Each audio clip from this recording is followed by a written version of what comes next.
மனதில் உறுதி வேண்டும், வாக்கினிலே இனிமை வேண்டும், நினைவு நல்லது வேண்டும், நெருங்கின பொருள் கைப்பட வேண்டும், கனவு மெய்ப்பட வேண்டும், கைவசமாவது விரைவில் வேண்டும், தனமும் இன்பமும் வேண்டும், தரணியிலே பெருமை வேண்டும், மண் பயனுற வேண்டும், மண் பயனுற வேண்டும், வானகம் இங்கு தென்பட வேண்டும், உண்மை நின்றிட வேண்டும். மனதில் உறுதி வேண்டும், வாக்கினிலே இனிமை வேண்டும், நினைவு நல்லது வேண்டும், நெருங்கின பொருள் கைப்பட வேண்டும் என்று இந்த சமுதாயத்திற்கு எதெல்லாம் வேண்டும் வேண்டும் என்று மக்கள் எதிர்பார்க்கிறார்களோ அதையெல்லாம் வேண்டும் என்று கேட்ட ஒரு கவிஞன். இது மட்டும் வேண்டும் என்று கேட்டால் போதாது, மக்கள் அனைவரும் விடுதலை உணர்வோடு வாழ வேண்டும் என்பதற்காக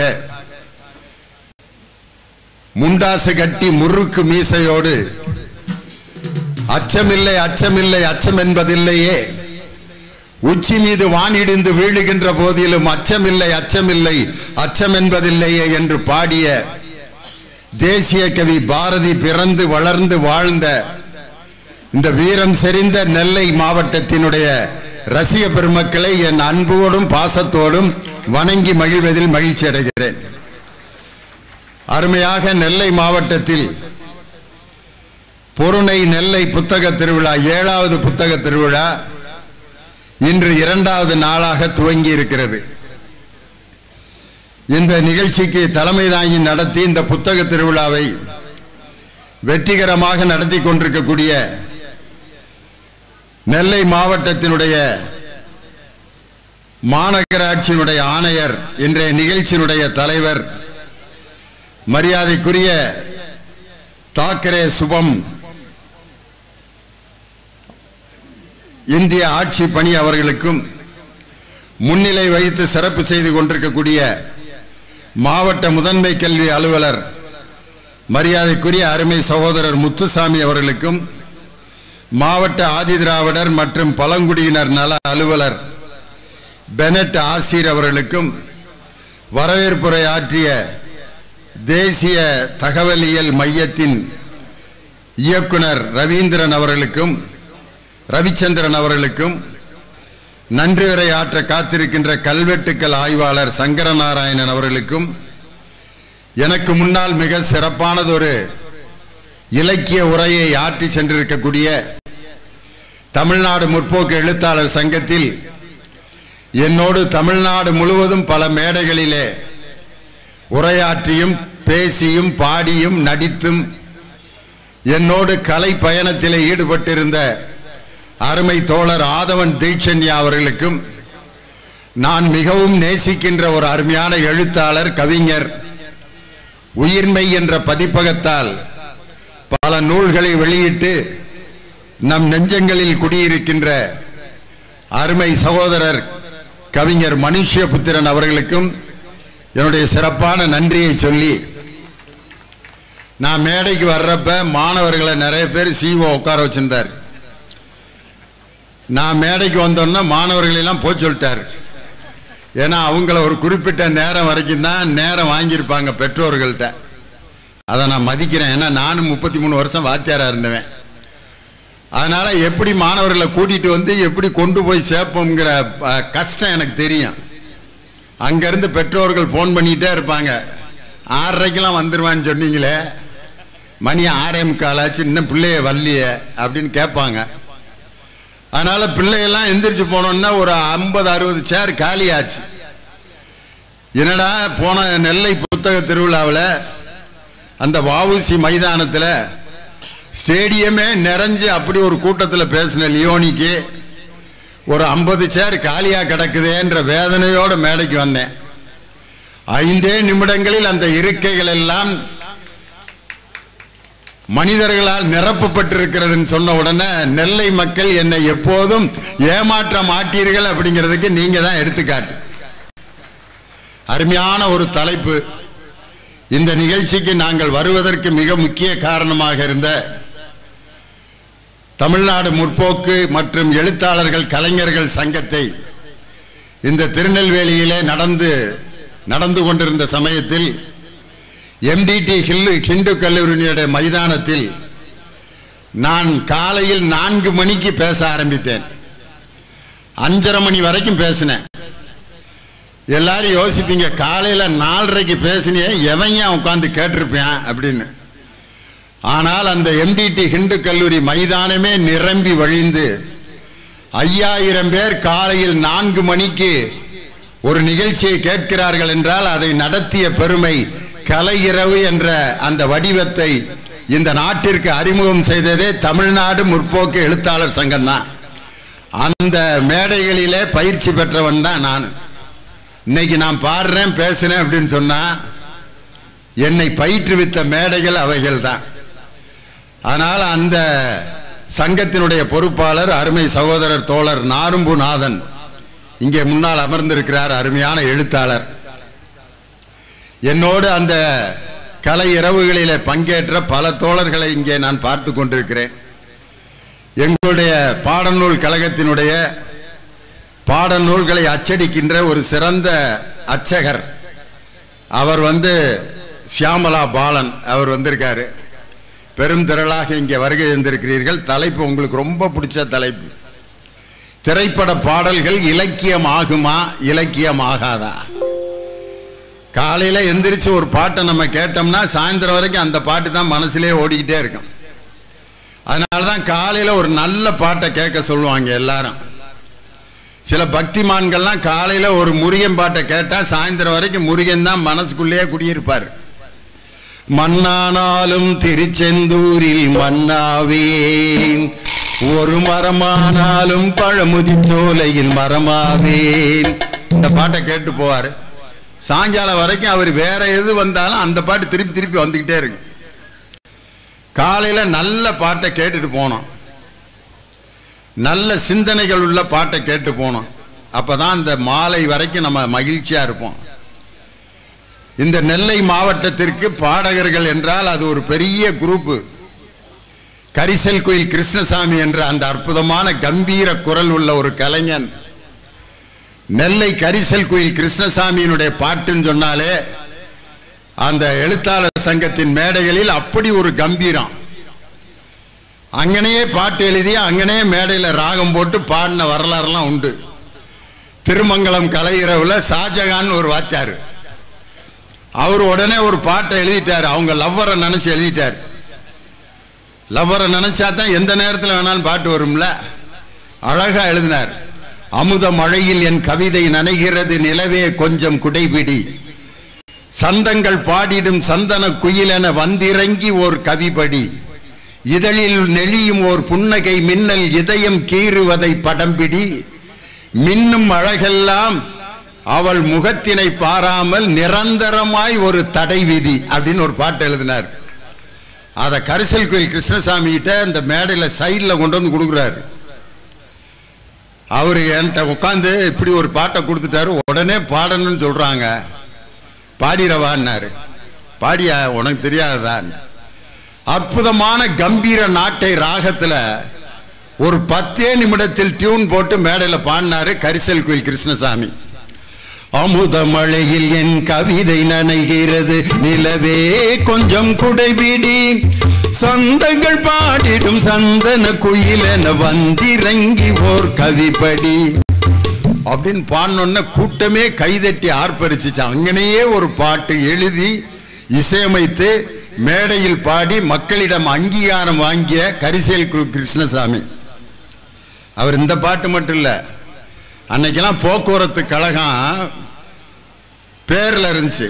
இங்கே கட்டபொம்மன் போக்குவரத்து கழகம், மதுரையில் பாண்டியன் போக்குவரத்து கழகம், திண்டுக்கல்ல ராணிமங்கம்மாள் போக்குவரத்து கழகம், சென்னையில் பல்லவன் போக்குவரத்து கழகம், அது மாதிரி சேரன் போக்குவரத்து கழகம், கோயம்புத்தூரில், திருச்சியில் சோழன் போக்குவரத்து கழகம், அப்படி இருந்துச்சு. அப்ப அந்த போக்குவரத்து கழக பஸ்ஸுகளை பத்தி ஒரு பாட்டு கரிசல்குள் கிருஷ்ணசாமி பாடியிருக்காரு. கட்டபொம்மனும் சேரனும் சோழனும் முட்டி மோதும் ரோடு, கற்பிணி பெண் வைத்து சிசுவும் பிதுங்கி வீழும் நெரிசல் ஓவர்லோடு. கட்டபொம்மனும் சேரனும் சோழனும் முட்டி மோதும் ரோடு, மூச்சு திணறுறாரு. கோடாலி கொண்டையிட்ட வள்ளுவ பெருமான் மொழியும் பிதுங்குறாரு. அவர் குந்த இடமில்ல டிரைவர் சீட்டுக்கு மேல தொங்குறாரு, பாவம் மேல தொங்குறாரு. கட்டபொம்மனும் சேரனும் சோழனும் முட்டி மோதும் ரோடு, கற்பிணி பெண் வைத்து சிசுவின் பிதுங்கி வீழும் நெரிசல் ஓவர்லோடு அப்படின்னு எழுதினார். கோடாலி கொண்டையிட்ட வள்ளுவ பெருமான் முழியும் பிதுங்கி இடமில்லாம டிரைவர் சீட்டுக்கு மேல தொங்குறாருன்னு எழுதியிருப்பார். அன்னைக்கு அந்த போக்குவரத்து கழகத்தின் போக்குவரத்து நெரிசலை பற்றிய ஒரு பாட்டை கரிசல்குள் கிருஷ்ணசாமி பாடுவார். பாட்டுங்கிறது நமக்கு பிடிக்காத விஷயம் இல்லை. சின்ன குழந்தைய கூட நல்ல தாலாட்டு பாடினா தான் தூங்கும். பாட்டுனா என்னன்னு தெரியாத ஒரு கிழவி மரத்தடியில பிள்ளைய போட்டு தன்னுடைய பேரனையோ பேத்தியையோ அந்த கிழவி பாட்டு தூங்க வைக்குது. பாட்டே கிடையாது, சவுண்டு தான். தூங்குறாயா இதை கேட்டுட்டு. அந்த கிழவியோட அந்த ஈன குரலுக்கு அந்த குழந்தை தூங்கும். ஆனா இதே குரலை ஒரு ஆம்பளை தாளாட்டினான்னா தூங்காது. அவன் குரல்ல தாளாட்டினான்னு வச்சுங்க, அவன் நான் தூங்கிக்கிறேன் உன் வேலையை பாரியா, ஏயா என்ன காண்டாம இருக்க மாதிரி இப்படி கத்துனா நான் தூங்க வேணாமான்னு எந்திரிச்சிடுறேன். திரைப்பட பாடல்களில் கூட தாலாட்டு பாட்டு, பெண்கள் பாடுற தாலாட்டுலாம் எவ்வளோ மென்மையாக இருக்கும் பாருங்க. எங்கள் அம்மா நான் குழந்தையா இருக்கிறப்ப பாடி தாலாட்டின பாட்டு, அன்பில் மலர்ந்த நல் ரோஜா கண்வளராயன் ராஜா, கணவனை கண்கண்ட தெய்வம், சிங்கார புன்னகை கண்ணார கண்டாலே சங்கீத வீணையும் எதுக்கம்மா. எவ்வளவு பாட்டு. பட்டுக்கோட்டை கல்யாண சுந்தர் எழுதின சின்னஞ்சிறு கண்மலர் செம்பவள வாய்மலர் சிந்திடும் மலரே ஆறாரோ வண்ணத்தமிழ் சோலை மாணிக்க மாலை ஆரிரோ அன்பே ஆறாரோ. பெண்கள் பாடுற தாலாட்டுலாம் இப்படிதான் இருக்கும். ஆம்பளைய பாடுற தாலாட்டை தேடி பாருங்க சினிமாவில். ஏன் பிறந்தாய் மகனே ஏன் பிறந்தாயோ, இல்லை ஒரு பிள்ளை என்று ஏங்குவோர் பலர் இருக்க, இங்கு வந்து ஏன் பிறந்தாய் செல்வ மகனே. அவன் தொட்டியை விளக்கிட்டு, ஏயா நானாவா வந்து பிறந்தேன், கொஞ்சமாவது மனசாட்சி இருக்காயா உனக்கு, பெத்து போட்டுவிட்டு ஏண்டா பிறந்தேன்னு கேட்குறிய, நான் என்ன பதில் சொல்றது இந்த கேள்விக்கு. அதுக்கப்புறம் ஒரு விளக்கம் கொடுக்கிறாரு இவரை பத்தி. நான் பிறந்த காரணத்தை நானே அறியும் முன்னே நீயும் வந்து ஏன் பிறந்தாய் செல்வ மகனே. இப்படித்தான் இருக்கும் தாலாட்டுங்கிறது.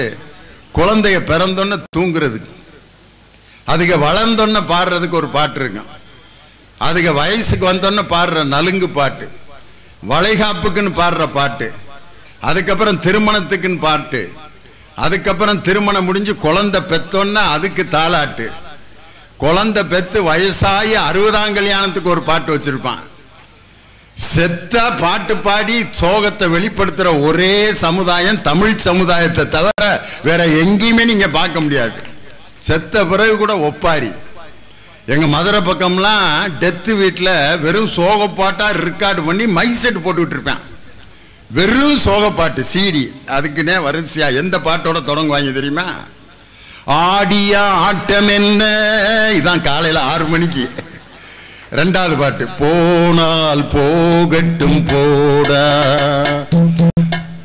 அடுத்த பாட்டு எட்டடுக்கு மாளிகையில் ஏற்றி வைத்த என் தலைவன் விட்டு விட்டு சென்று ஆனடி. மத்தியானம் 1 மணிக்கு சோதனை மேல் சோதனை போதும் வடா சாமி. சாயந்தரம் போடுவான் உச்சி வகுந்தெடுத்து பிச்சி பூ வச்ச கிளி பச்சைமலை பக்கத்துல மேயுதுன்னு சொன்னாங்க. மேயுதுன்னு சொன்னதுல நாயம் என்ன கண்ணாத்தா. வெறும் சோகமா ஒருத்தன் சீடிய பதிவு பண்றப்ப கொஞ்ச நேரம் அங்கிட்டு போயிட்டான் டீயை குடிக்க. வேற ஒரு பாட்டை இடையில மிக்சிங்க போட்டாங்க. பாடியை தூக்கிட்டு கிளம்புறேன்.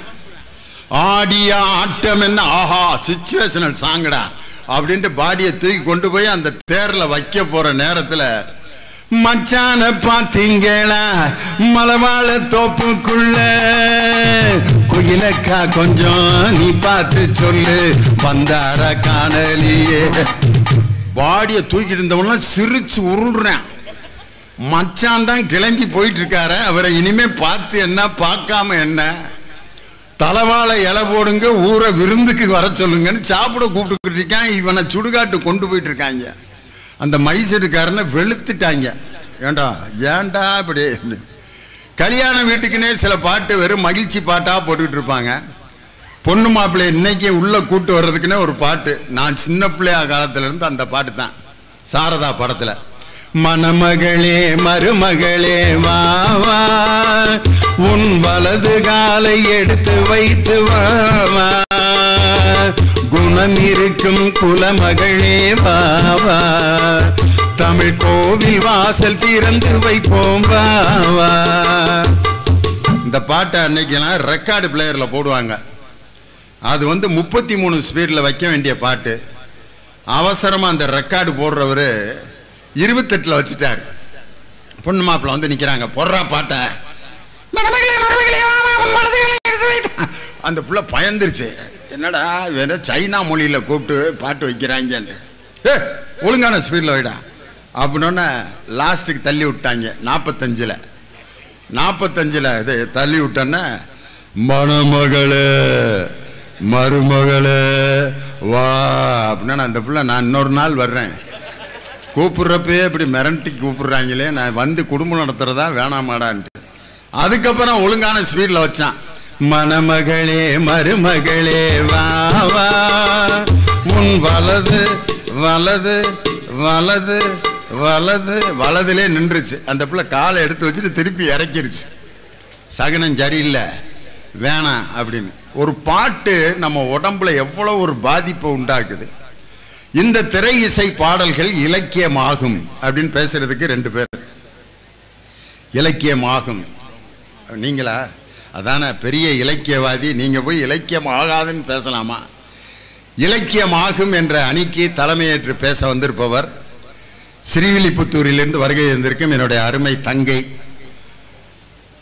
ஆண்டாள் நாச்சியாரை போல கவிதையிலும் கதைகளையும் அருமையான சிந்தனைகளையும் தமிழ் பண்பாட்டையும் நிலைநிறுத்தி பேசுவதில் அவருக்கென்று ஒரு மொழி நடையை வைத்து தமிழ்நாடு முழுவதும் ரசிக பெருமக்களை பெற்றிருக்கக்கூடிய என் அருமை சகோதரி திருமதி இந்திரா ஜெயச்சந்திரன் ஸ்ரீவில்லிபுத்தூர்லேருந்து வந்திருக்காங்க. அவரோடு இணைந்து பேசுவதற்கு நான் என்ன பாட்டு பாடுறேன். அவர் பாடினார்னா எங்கள் பேட்டையிலேருந்து ஒரு 4 பேர் சைக்கிள் எடுத்துகிட்டு கிளம்பிடுவேன். அப்படி ஒரு கம்பீரமான குரல். டிஆர் மகாலிங்கம் வேணுமா, திருச்சி லோகநாதன் வேணுமா, எல்லா டிஎம் சவுந்தரராஜன் வேணுமா, எல்லா குரலையும் இந்த ஒரு இடத்துல வச்சு அப்படியே ஃபிட் பண்ணியிருக்கார். அவர் தான் நூலகத்துறையில் நூலகராக தேவகோட்டையில் பணியாற்றி கொண்டிருக்கக்கூடிய என் அருமை தம்பி தேவகோட்டை ராஜன். நல்ல பாடகர், நல்ல பேச்சாளர். இலக்கியமாகும் அப்படின்னு பேச வந்திருக்காங்க. திரைப்பட பாடல்கள் இலக்கியம் ஆகாது அப்படின்னு பேசுறதுக்கு என் அருமை தம்பி இந்திய ராணுவத்தில் கப்பற்படையிலே பணியாற்றி கொண்டிருக்கிறார். சென்னையில் ராயபுரத்தில் குடியிருக்கிறார். அவர் சினிமா பாட்டில் அவர் பேசின பேச்சு உலகம் முழுவதும் வைரல் ஆயிடுச்சு. ஒரு பாட்டு, புது பாட்டு, நீங்கள் என்ன பாட்டு பாடினாலும் அதுக்கு கோனார் நோட்ஸ் போட்டுருவார். அப்படி ஒரு வல்லமையுள்ள ஒரு மனிதர். எந்த பாட்டுக்கு அவர் விளக்கம் சொன்னார்னா, இந்த திருநெல்வேலியை மையமாக வச்சு ஒரு பாட்டுக்கு விளக்கம் சொன்னார். லாலா கிட்டோல் டொபிமா கண்ணே கங்கம்மா இடுப்ப சுத்தி திருப்பி பாரம்மா என்னெல்லாம் விளக்கு எரியுமா கண்ணே கங்கம்மா மரம் இழுக்கிற கைய பாரம்மா அடி அண்டக் பண்டக் தமுக்கடிக்கிற டோலும் ஐயா கொப்சா உட்டாம்பாரு கப்சா அப்சக்கல்லு மாலியா ஆத்து பக்கம் வாரியா இல்லாட்டிட்டா வடிப்போம் கண்ணே கங்கம்மா குண்டு சட்டியில் குதிரை ஏறுவோம் லாலாக்கு டோல் டொப்பிமா. இந்த பாட்டை நான் பாடி இப்படிலாம் பாட்டு எழுதுறாங்களேன்னு சொன்னேன். அதுக்கு மேடைக்கு வந்து ஒரு விளக்கம் கொடுத்தாரு பாருங்க. நடுவர் அவர்களே, இந்த பாடல் ஒரு சமுதாய சிந்தனை உள்ள ஒரு பாடல். லாலா என்றால் என்ன? திருநெல்வேலியில் அல்வா கிண்டும் இடம். டோல் என்றால் அடுப்பு, டப்பி என்றால் மாவு வைக்கும் பெட்டி. மாவு வைக்கும் பெட்டியில் அடுப்பிலே அல்வா கிண்டி கொண்டிருக்கும் கங்கம்மா என்ற பெண்ணே, உன் இடுப்பை அடிக்கடி கொஞ்சம் திருப்பி பார்த்துக்கொள், ஏனென்றால் உன் சேலையில் தீ பற்றிவிடக் கூடும் என்பதற்காக, அந்த பெண்ணின் வாழ்க்கையை காப்பாற்ற வேண்டும் என்பதற்காக கவிஞர் வாலி லாலாக்கு டோல் டோப்பிமா கண்ணே கங்கம்மா இடுப்பை கொஞ்சம் திருப்பி பாரமா என்று எழுதினார். கவிஞர் வாலி கண்ணீர் விட்டு அழுதுட்டார். சத்தியமா இப்படி நினைச்சு நான் எழுதவே இல்லடா, எப்படித்தான் உங்கால் இதுக்கெல்லாம் இப்படி விளக்கம் கொடுக்குறானோ அப்படின்னாரு. அது மாதிரி பல பாடல்களுக்கு விளக்கம் கொடுத்துருக்காரு. அது மட்டும் இல்லை, மிக சிறப்பான சிந்தனைகளை தனக்கே உரிய பாணியில் பேசும் என் அருமை தம்பி கவிஞர் இனியவன் இலக்கியம் ஆகாது என்ற அணியில் பேச வந்திருக்கிறார்.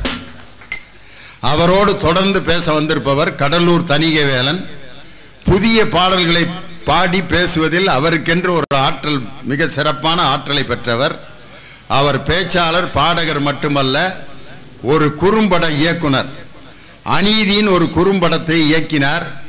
அந்த படத்தில் என்னுடைய மகன் லியோ சிவகுமார் கதாநாயகனா நடித்தான். அப்போ அவன் ஒரு பெரிய கம்பெனியில் 1 லட்ச ரூபா சம்பளத்தில் அசிஸ்டன்ட் மேனேஜராக வேலை பார்த்துக்கிட்டு இருந்தான். இவர் என்னைக்கு கேமரா டேஸ்ட் அவனுக்கு காமிச்சாரோ அதை விட்டுட்டு, வேலையை விட்டுட்டு இப்போ முழு நேர நடிகர் ஆயிட்டான். இன்னைக்கு பார்த்தீங்கன்னா அழகிய கண்ணேன்னு ஒரு படத்தில் ஹீரோவாக நடித்து அந்த படம் ரிலீஸ் ஆயிடுச்சு. இப்போ சாமானியன்னு ராமராஜன் கூட நடிச்சுக்கிட்டு இருக்கான். ராமராஜனுடைய ரீஎன்ட்ரியில் அவன் கதாநாயகனை நடிக்கிறான். இது மாதிரி என் மகனை நடிகனாக்கிய டைரக்டர், முதல் டைரக்டர் கடலூர் தணிகைவேலன். நல்லா பேசுவாங்க. இலக்கியம் என்பதற்கு என்ன வரையறை அதை சொல்லிட்டு அவங்க பேசிடுவாங்க. ஒரு பாடலை எப்போது இலக்கியம் என்று சொல்லுவோம்? அதில் அழகியல் இருக்கணும், ரசிப்பதற்குரிய தன்மைகள் அந்த பாடலில் இருக்கணும். 2வது குணம், இலக்கினை இயம்ப வேண்டும். நாம் எந்த வாழ்க்கையை நோக்கி போகணும் அப்படின்ட்டு நமக்கு வழிகாட்டணும். வழிகாட்டுவது மட்டுமல்ல, கற்பனை ஆற்றல் இருக்கணும், இலக்கினை இயம்பணும். அது மட்டுமல்ல, மக்களுக்கு பயன்படக்கூடிய கருத்துக்களை சொல்லி அவர்கள் வாழ்க்கையை மாற்ற வேண்டும். இந்த 3 குணாதிசயமும் திரைப்பட பாடலுக்கு இருக்கா இல்லையா? இதுதான் இன்னைக்கு ஆராய்ச்சி. திருநெல்வேலியில் வந்து பேசணும், சாதாரண இடம் இல்லை. 3000 ஆண்டுகளுக்கு முன்பே நாகரிகத்தை கற்றுக் கொடுத்த இனம் வாழ்ந்த இடம் இந்த திருநெல்வேலி. அந்த பொருணை நாகரிகத்தை உலக தமிழர்களே இன்னைக்கு கொண்டாடி கொண்டிருக்கிறார். அப்படிப்பட்ட நாகரிகத்திற்கும் மிகப்பெரிய கலைஞர்களுக்கும் எழுத்தாளர்களுக்கும் பிறப்பிடமாக இருக்கக்கூடிய இந்த இடம், கி ராஜநாராயணன் என்ற ஒரு அற்புதமான எழுத்தாளரை தந்த ஒரு அருமையான பூமி இந்த நெல்லை சீமை. அந்த எழுத்தாளர்களுக்கு இப்ப தமிழக அரசு செய்திருக்கக்கூடிய ஒரு பெரிய மரியாதை என்னன்னா, சாகித்ய அகாடமி விருது பெற்ற எழுத்தாளர்களின் புத்தகங்களை பாடநூல் கழகத்தின் சார்பாக மிக குறைந்த செலவிலே வெளியிட்டு எல்லா மக்களுக்கும், எல்லா நூலகங்களுக்கும் அந்த நூல்களை கொடுக்க வேண்டும் என்று முதலமைச்சர் ஆணையிட்டிருக்கிறார். அது எழுத்தாளர்களுக்கு ஒரு பெரிய கம்பீரம். அதைவிட மக்களால் நேசிக்கப்படுகின்ற எழுத்தாளர்களுக்கு அரசு மரியாதையுடன் அவர்கள் இறந்த பிறகு அவர்களுக்கு அந்த அரசு மரியாதை கொடுக்கப்பட்டது. அப்படி கொடுக்கப்பட்ட ஒரு எழுத்தாளர் தான் அண்மையில் காலமான எழுத்தாளர் பிரபஞ்சன்.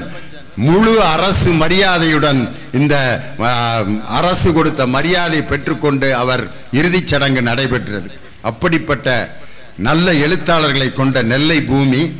முதலாவதாக இந்த நிகழ்ச்சியில் இலக்கியமாகும் என்ற அணிக்கு தன் கருத்துக்களை வழங்க, நல்ல பாடல்களை உங்கள் முன்னால் பாடி உங்கள் கரவொலியை சம்பாதிக்க இருக்கின்ற தேவகோட்டை ராஜனை உங்கள் பலத்த கரவொலியோடு மேடைக்கு அழைக்கின்றேன். வாங்க.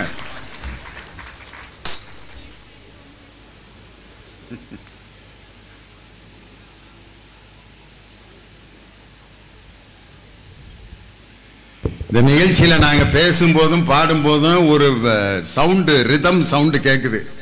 நாங்கள் இங்கே வந்து ஒருத்தரை ஏற்பாடு பண்ணோம். வெறும் பாட்டை கேட்டால் நெல்லை மக்கள் அவ்வளோ ரசிக்க மாட்டாங்க, ரிதத்தோட கேட்கணும்ட்டு ஒருத்தரை ஏற்பாடு பண்ணால் அவர் உடனே மனமுவந்து வந்து இந்த நிகழ்ச்சியில் கலந்துக்கிட்டாரு. அருமை சகோதரர் ராகவன் அவர் தான் இன்னைக்கு ரொம்ப அருமையாக, அவர் நான் என்ன பாடுவேன்னு அவருக்கு தெரியவே தெரியாது. நான் பாடுறதை வச்சு கெஸ் பண்ணி அடிக்கிறார் பாருங்க. அதுதான் ஒரு கலைஞனுடைய சாமர்த்தியம். அது வந்து திருநெல்வேலிக்காரங்களுக்கு தான் அந்த கெப்பாசிட்டி இருக்கு. அதை அவர் நிரூபிச்சிட்டார். அழியாத பெருஞ்செல்வம் கல்வி. அந்த கல்வியையும் மொழியையும் வளர்த்தெடுக்கும் நோக்கத்தோடு இங்கு இந்த அருமையான புத்தக திருவிழாவை முன்னெடுத்திருக்கிற இந்த மாவட்டத்தில் இந்த மக்களுக்கு மொழியும் கல்வியும் மனங்களில் என்றென்றும் வளர்ச்சி பெற்று வாழ்வாங்க வாழ வேண்டும் என்று இங்கு முயற்சி எடுத்து இந்த இலக்கிய திருவிழாவை, புத்தக திருவிழாவை நடத்தி கொண்டிருக்கிற அத்தனை அறிவு சார்ந்த பெருமக்களுக்கும் திருநெல்வேலி பொதுமக்களுக்கும் என் நன்றி கலந்த வழக்கத்தை சொல்லி என் உரையை தொடங்குகிறேன். சினிமா பாட்டு இலக்கியம் ஆகுமா ஆகாதா? திருவிளையாடல்ங்கிற படம் எல்லாரும் பார்த்திருப்பீங்க. வைகை ஆற்றை அந்த வெள்ளப்பெருக்கை அணை கட்டுவதற்காக மன்னன் ஆணையிடுவான். வீட்டுக்கு ஒருத்தருங்க வந்து மண்வெட்டி கொட்டி அந்த அணையை உயர்த்தி தண்ணி உள்ளே வருவதை தடுக்க வேண்டும் என்பதற்காக எல்லாரும் போயிட்டாங்க மம்பட்டி கூடையோட. ஒரே ஒரு வயசான கிழவி மட்டும் இருக்கு. ஆனா அது போய் அந்த மண்ணை வெட்டுற அளவுக்கு அதுக்கு சக்தி இல்லை. ஆனா இப்ப யாராவது ஒரு கூலியாலையாவது ஏற்பாடு பண்ணணும் அப்படின்னு யோசித்துக்கிட்டு இருக்கிற நேரத்துல யார் வர்றான்னா சிவபெருமானே ஒரு கூலியால் வேஷம் போட்டு கூடையும் மம்பட்டியோடும் வந்து நான் உனக்காக நான் மண்ணு வெட்டி போடுகிறேன் என்று சிவபெருமான் சொல்வார். அப்ப அந்த கிழவி சொல்லும், உனக்கு கூலி கொடுக்கறதுக்கு எனக்கு எந்த வசதியும் இல்லையங்க, நீ கூலி எல்லாம் கொடுக்க வேணாம், நீ இந்த தினஞ்சோறும் பிட்டு செஞ்சு இந்த வியாபாரம் பண்ணிக்கிட்டு கையில அந்த பிட்டை மட்டும் எனக்கு கொடு, உனக்காக நான் கூலி ஆளாக வேலை செய்கிறேன் என்று அந்த பிட்டை வாங்கி தின்னுவிட்டு அந்த மதுரை மாநகருடைய அந்த கரைகளிலே இருக்கிற மண்ணை வெட்டி ஊராளோடு பொதுமக்களோடு தானும் ஒருவராக அந்த பிட்டுக்கு மண் சுமந்து வைகை கரையை அடைத்த கதை உங்களுக்கு அத்தனை பேருக்கும் தெரியும். இந்த இலக்கிய செய்தி அப்படியே எடுத்துக்கொண்டு வந்து அந்த திருவிளையாடல் பாடல்ல அற்புதமான பாட்டுல வச்சிருப்பாங்க பாருங்க. அத மாணிக்கவாசகர் மிக அற்புதமாக பதிவு செய்வார். எப்படி தெரியுமா? மண் சுமந்து கூலி கொண்டு அக்கோவால் முத்துண்டு புன் சுமந்த புன்மேனி பாடுங்கால் அம்மானாய் என்று மாணிக்கவாசகர் அற்புதமான வரிகளில் பதிவு செய்தார். இதை அப்படியே திரைப்படத்தில் பாடலாக இலக்கியமாக கண்ணதாசன் எடுத்துக்கொண்டு அப்படியே கொண்டு வைப்பாருங்க. எப்படி தெரியுமா? இசைத்தமிழ் நீ செய்த அரும் சாதனை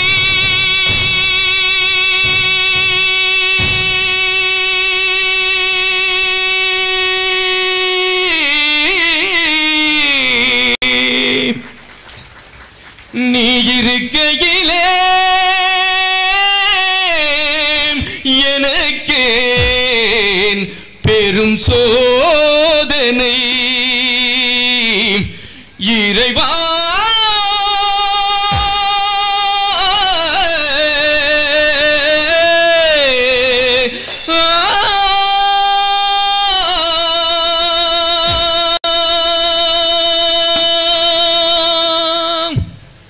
இசைத்தமிழ் நீ செய்த அரும் சாதனை நீ இருக்கையிலே எனக்கு பெரும் சோதனை இசைத்தமிழ் நீ செய்த அரும் சாதனை நீ இருக்கையிலே எனக்கு பெரும் சோதனை இசைத்தமிழ் நீ செய்த அரும் சாதனை சிவலிங்கம் சாட்சி சொன்ன கதையும் பொய்யோ மாமன் திருச்சபை வழக்குரைத்த முறையும் பொய்யோ சிவலிங்கம் சாட்சி சொன்ன கதையும் பொய்யோ மாமன் திருச்சபை வழக்குரைத்த முறையும் பொய்யோ பிட்டுக்கு மண் சுமந்து பிரம்படி பட்ட உன்னை பிட்டுக்கு மண் சுமந்து பிரம்படி பட்ட உன்னை பேசும் தமிழ் அனைத்தும் வாராதிருப்ப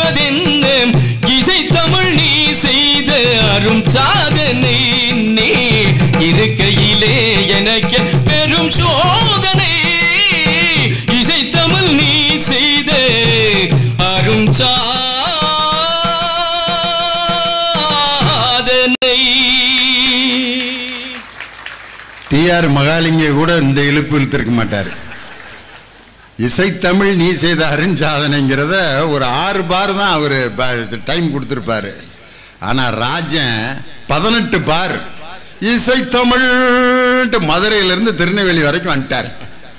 என்ன அடேங்க அப்பா, டிஆர் மகாலிங்கம் ஒரு ரேஞ்சுனா இவர் அடுத்த ரேஞ்சுக்கு போயிட்டார்.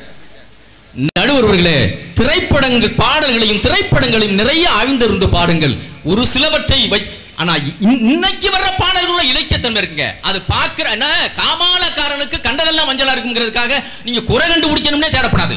ஆனா எல்லா பாடல்கள் இன்னைக்கு நான் முத்துக்குமாருடைய பாடல் நிறைய பாடல்களில் இலக்கியம் ததுப்பிக் கொண்டிருக்கிறது. ஒரு காலத்துலங்க இந்த சரஸ்வதி சபதங்கிற படத்துல பாருங்களேன், இந்த ஆத்திச்சூடியவும் திருக்குறளையும் ஒன்றாக கலந்து பிசைந்து அமுத சுரபி போல இன்னும் சுருக்கமாக உங்களுக்கு புரியும்படி சொல்ல போனால் திருநெல்வேலி அல்வாவை போல நாம் அள்ளி ஊட்டி இருக்கிறார்கள் என்று சொன்னால் அந்த இலக்கிய செய்தியை நாம் மறந்து விட்டு பேச முடியாதுங்க. சொல்லுவான், ஒருத்தன் ஊமையா இருப்பானுங்க, ஊமையா இருப்பான்.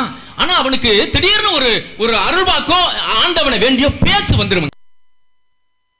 பேசியே தெரியாத அந்த ஊமைய ஆகா நமக்கு பேச்சு வந்துருச்சு, அதுக்கு ஏதாவது நன்றி சொல்லணுமே அவன் ஆசைப்படுறான். அந்த நன்றி சொல்லுகிற விதத்தை அவன் அப்படியே தன்னை மறந்து, ஆஹா எனக்கு பேச்சு வந்துருச்சு பேச்சு வந்துருச்சு, நான் ஆண்டவனை பாடியே துதித்து நன்றி சொல்ல போறோம்னு அவன் புறப்படுறான் பாருங்க. அந்த இலக்கியத்தை கூட ஆத்திச்சூடியும் திருக்குறளையும் ஒன்றாக கலந்து திரைப்பட பாடலே நான் தந்திருக்கான்னா இதுக்கு இதை விட என்னங்க சாட்சி வேணும் சொல்லி கொடுத்தாங்க பாருங்க. அகர முதல எழுத்தெல்லாம் அறிய வைத்தாய் தேவி, ஆதி பகவன் முதலென்றேன் உணர வைத்தாய் தேவி, இயல் இசை நாடக தீபம் ஏற்றி வைத்தாய் நீயே, ஈன்றவர் நெஞ்சை என்று குளிர வைத்தாய் தாயே. அகர முதல எழுத்தெல்லாம் அறிய வைத்தாய் தேவி, ஆதி பகவன் முதலென்றே உணர வைத்தாய் தேவி, இயல் இசை நாடக தீபம் ஏற்றி வைத்தாய், இயல் இசை நாடக தீபம் ஏற்றி வைத்தாய், ஈன்றவர் நெஞ்சை இன்று குளிர வைத்தாய், ஈன்றவர் நெஞ்சை இன்று குளிர வைத்தாய், உயிர்மை எழுத்தெல்லாம் தெரிய வைத்தாய், உயிர்மை எழுத்தெல்லாம் தெரிய வைத்தாய், ஊமையின் வாய் திறந்து பேச வைத்தாய், அம்மா பேச வைத்தாய், அகர முதல எழுத்தெல்லாம் அறிய வைத்தாய் தேவி.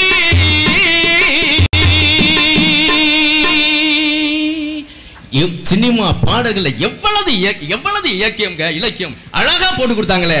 ஒரு காலத்துல இந்த நட்பு இருக்குல்லங்க, கர்ணன் மிகப்பெரிய ஆளு உங்களுக்கு தெரியும்.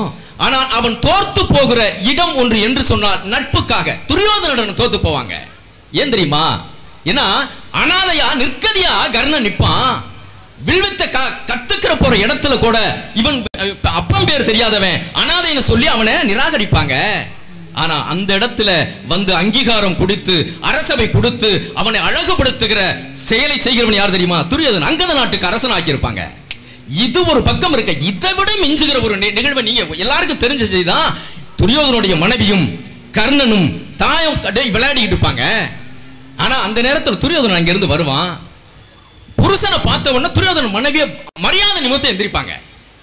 கர்ணன் ஆப்போசிட்ல அந்த எதிர்ப்புறமா முகத்தை வச்சுக்கிட்டு விளையாடிக்கிட்டு இருப்பான். துரியோதனன் வர்றது தெரியாது. இவன் என்ன நினைக்கிறான்? ஆகா போட்டியில இருந்து தோக்க போறோம்ங்கிறதுக்காக டக்குனு அவ எந்திரிக்கிறா அப்படின்னு உட்காருங்க அப்படின்னு எட்டி கை வச்சு இடையில கை வைப்பான். இடையில இருந்த பவள மணிகள் அப்படியே அந்த செதறி ஓடுங்க. அப்படியே துரியோதனன் உள்ள வருவான். வரும்போது கேட்பான், இதை எடுக்கவோ கோர்க்கவோ என்று கேட்பான். சுருக்கமாக சொல்ல போனால் என்ன தெரியுமா? கர்ணா, நீ என் உயிரா, எந்த நாளும் நீ தப்பு செஞ்சிருக்க மாட்ட.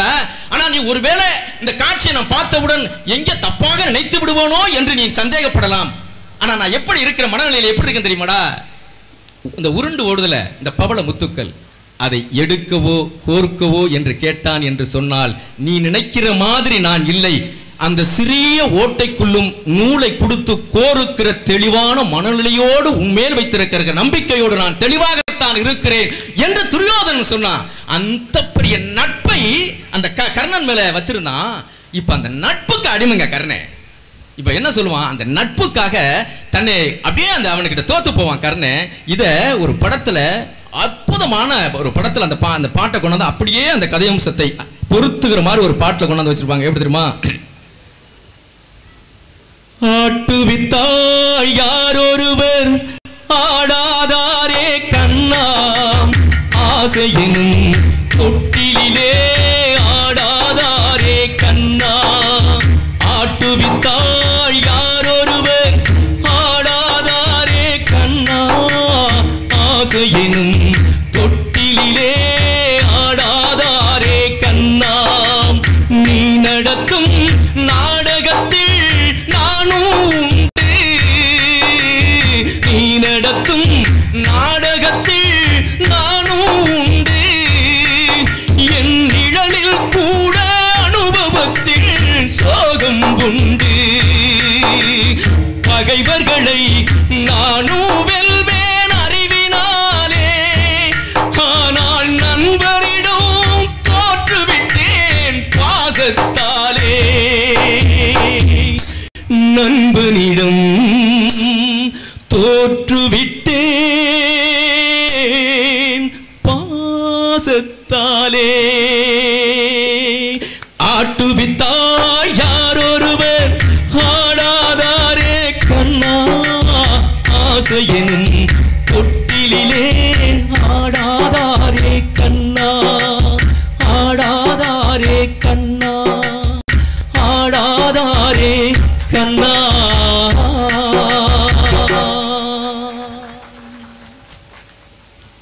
எவ்வளவு செய்திகள் நிறைய சொல்லிட்டு போலாங்க. இன்னும் 4 பேர் பேச வேண்டிய இருக்கிற காரணத்தினால் ஒரே ஒரு செய்தியை நான் உங்களுக்கு சொல்ல விரும்புகிறேன்.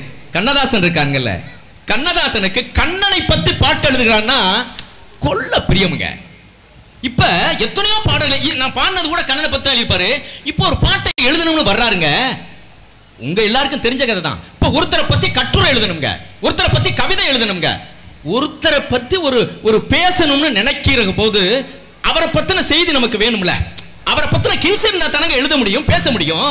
இப்ப கண்ணதாசன் கண்ணனை பத்தி எழுதணும். இப்ப கண்ணதாசன் நினைக்கிறாரு கண்ணனை பத்தி பாட்டு எழுதணும்னா அவரோட நெருங்கி பழகிற நெருங்கி இருக்கிற யாராவது ஒருத்தர் போய் கேட்கணுமே அப்படின்னு கண்ணதாசன் நினைச்சாங்க. யார் தெரியுமா தேர்ந்தெடுத்தாரு? நெருக்கமா அனுதினமும் கண்ணனோடு இருக்கிறது யாரு? யோசிச்சு பார்த்தார். ஒண்ணுமில்ல, மனிதனை தாண்டி புல்லாங்குழல் என்பதுதான் 24 நேரமும் கண்ணனோட இருக்கிறது. ஒண்ணு கையில இருக்கும், இல்லைன்னா வாயில இருக்கும்.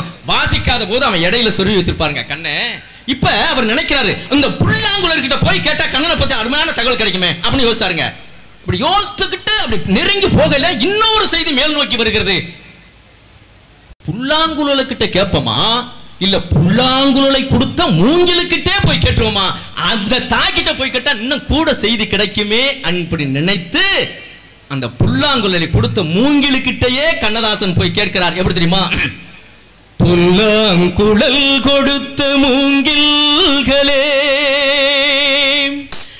எங்கள் புருஷோத்தமன் புகழ் பாடுங்களே.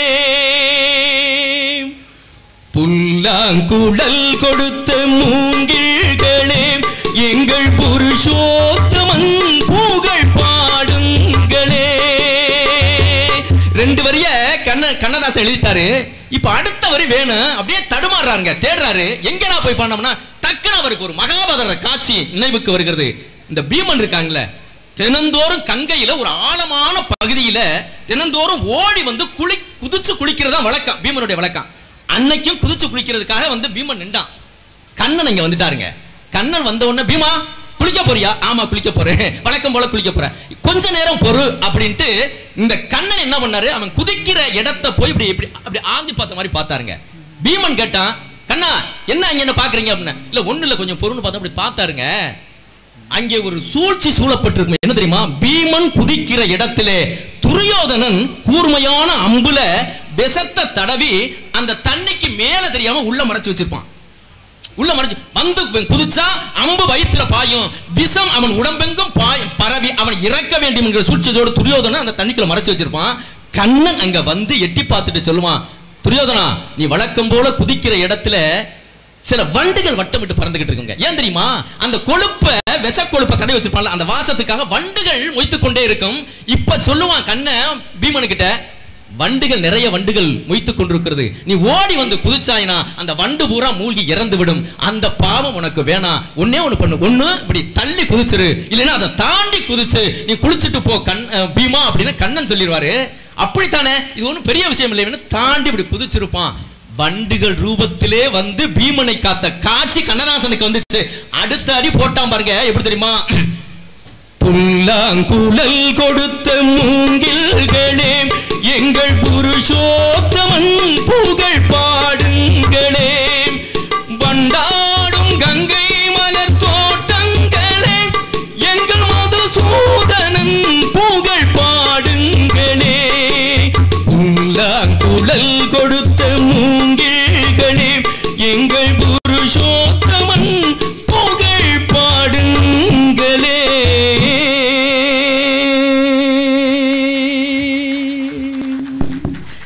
இப்படி சொல்லி நான் நிறைவு செய்கிறேன். இப்படி சொல்லி நிறைவேற்றின அசோகவனத்திலே சீதை இருப்பா. அனுமன் தேடி போயிருப்பான். அனுமன்ட்ட சீதை சொல்லுவாங்க, நான் இங்க இருக்கேன், ஆனா நீ ராமனுக்கிட்ட போய் என்ன சொல்ற தெரியுமா? என் உடல் மட்டும்தான் இங்க இருக்கு, உடல் மட்டும்தான் இங்க இருக்கு, என் உயிர் பூரா ராமா ராமா ராமான்னு தான் நான் சொல்லிக்கிட்டு இருக்கேன், செய்தியை போய் ராமன்ட்ட நீ சொல்லணும் அப்படிங்கிறத சொல்லி அனுப்பிட்டு, உடலால் மட்டும் நான் இருக்கிறேன், என் உயிரெல்லாம் ராமனை தேடிக்கொண்டுதான் இருக்கிறது, நான் பாதியை அங்கே விட்டுவிட்டு பாதியாகத்தான் இங்கே இருக்கிறேன் என்று சொல்லுகிற செய்தி ராமாயணத்திலே வரும். கண்ணதாசன் எடுத்துக்கொண்டு அப்படியே பதிவு செய்வார். எப்படி தெரியுமா? எங்கு நீ ஒரு பாதி நான் ஒரு பாதி, இதில் யார் பிரிந்தாலும் வேதனை பாதி, காலங்கள் மாறும் காட்சிகள் மாறும், காதலின் முன்னே நீயும் நானும் வேறல்ல, உன்னை காணாத கண்ணும் கண்ணல்ல, உன்னை எண்ணாத நெஞ்சும் நெஞ்சல்ல, நீ சொல்லாத சொல்லும் சொல்லல்ல,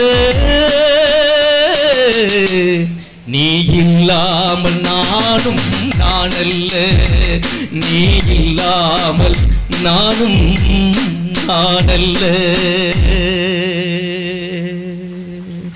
என்று பார்க்கிற பொழுது சினிமா பாடல்களை நன்றாக உற்று நோக்கி பாருங்கள்.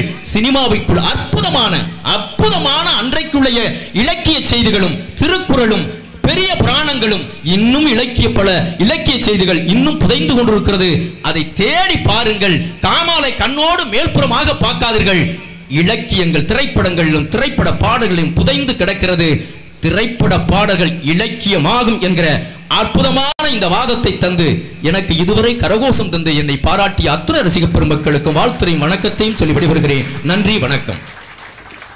ராஜன் விட்டுருந்தா அவர் பாட்டு கச்சேரி நடத்திக்கிட்டு இருக்க வேண்டியதான், நாங்கள்லாம் கைதட்டிட்டு அப்படியே எந்திரிச்சு போயிடணும். அந்த லெவலுக்கு போயிட்டாரு. வகைக்கு ஒரு பாட்டு ரொம்ப அழகாக பாடினார். திரைப்பட பாடல்கள் இலக்கியமாகும் அப்படின்னு. ஒரு கவிஞனுக்கு எது ரொம்ப சிக்கல்னா, கணவன் மனைவிக்கு இடையே இருக்கக்கூடிய அந்த உறவை பாடுவது தான் ரொம்ப சிக்கல். அதுவும் முதன்முறையாக சந்திக்கிற அந்த முதலிரவு சாந்தி முகூர்த்தத்துக்கு பாட்டு எழுதுறது. சாந்தி முகூர்த்தம்னா ஒரு வயசானவர் இப்படி நிமிர்ந்து உட்கார்றாரு. காரணம் என்னன்னா, அது பிடிக்காத ஆள் யாரும் இல்லை, அவங்களுடைய பழைய நினைவுகளை அப்படியே கொண்டு வருவாங்க. அந்த நேரத்தில் நடந்த சம்பவங்கள் நிறைய பேருக்கு இருக்கும். சில பேர் சாந்தி முகூர்த்தத்தில் போய் உட்காந்து பால் டம்ளர்லாம் வாங்கி குடிச்சிட்டு அப்புறம் அப்படிங்கிறப்ப பக்கத்து வீட்டுக்காரன் என்ன சோகத்தில் இருந்தானோ ஒரு பாட்டை போட்டு விட்டுருவான், ஒரு சோக பாட்டை போட்டு விட்டுருவான். அவ்வளோதான் இவங்களுக்கு சுத்தமாக. அப்புறம்ப்பா சரியில்லைப்பா, வேற இன்னொரு நாளைக்கு பார்த்துக்கிறலாம் அப்படின்ற மாதிரி அந்த பாட்டே அவங்களுடைய மனசை மாற்றிடும். புதுசாக ஒரு பொண்ணை கல்யாணம் பண்ணி கிராமத்துலேருந்து கூட்டிகிட்டு வந்தான் ஒருத்தன். அந்த பொண்ணுகிட்ட பேசுகிறதுக்கு முயற்சி பண்ணுறான். இந்த அப்படிங்கிறான். என்ன இந்தா சொல்லுங்க, இங்க பாரு. ஏன் வெக்கப்படுது ரொம்ப. எப்படா அந்த பிள்ளைகிட்ட பேச்ச தொடங்குறதுன்னு யோசித்து, இந்தா நீ ரொம்ப அழகா இருக்க அப்படின்னு இருக்கான். உடனே அந்த பிள்ளை, போங்க நீங்க ஒரு பைத்தியம் அப்படின்னு இருக்கு. அவனுக்கு என்னடானா, நம்மளை பற்றி எப்படா அது கண்டுபிடிச்சிருச்சுன்ட்டு, அது எப்படி உனக்கு தெரியும் அப்படின்னு இருக்கான். அதுக்கு அந்த பிள்ளை சொல்லியிருக்கு, நீங்கள் பைத்தியார் ஆஸ்பத்திரியில் 6வது வார்டில் இருந்தீங்கல்ல, நான் 7வது வார்டில் இருந்தேன். 2 மனநல பாதிக்கப்பட்டு கல்யாணம் பண்ணியிருக்கேன். ஆனால் 2 பேரும் இப்படி இருக்கிறது ரொம்ப மகிழ்ச்சி. யாராவது ஒருத்தர் இப்படி இருந்து இன்னொருத்தர் இருந்தால் தான் கொடுமை. 2 பேரும்னாக்க ரொம்ப மகிழ்ச்சியான வாழ்க்கை. யார் பேசுறது யாருக்கும் புரியாது, என்ன திட்டுனாலும் அதுக்கு ஒன்றும் செய்யாது. அதனால ரொம்ப மகிழ்ச்சியான ஒரு வாழ்க்கை. ஒரு சாந்தி முகூர்த்தத்தை பற்றி பாட்டு எழுதுறது எவ்வளவு எளிமையான அழகான பாட்டெலாம். இன்னைக்கு வரைக்கும் பார்த்தீங்கன்னா, ஒரு கல்யாணத்தை முடிவு பண்ணிட்டு ஒரு மாப்பிள்ளைக்கு ஒரு பாட்டை போட்டு அவனை வந்து அந்த பெண்ணை சந்திப்பதற்கு அனுப்பணும்னா அப்படிப்பட்ட பாடல்கள்லாம் நிறைய இருக்கு. பாவாடை தாவணியில் பார்த்த உருவமாயுது, பூவாடை வீசி வர பூத்த பருவமா, பாவாடை தாவணியில் பார்த்த உருவமா.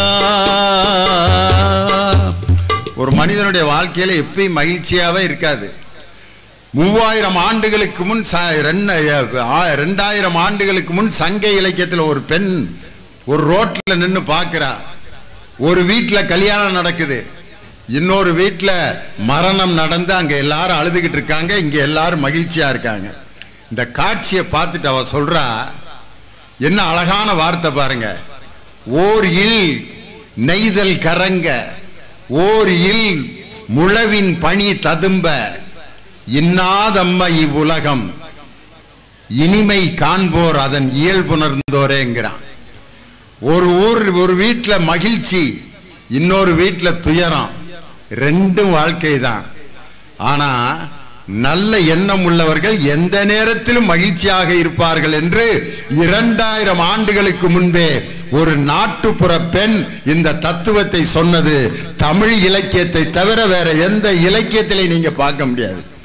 இந்த கருத்தை எத்தனை பாடல்களில் நம்ம சொல்ல முடியும். அழகா பேசுவாங்க.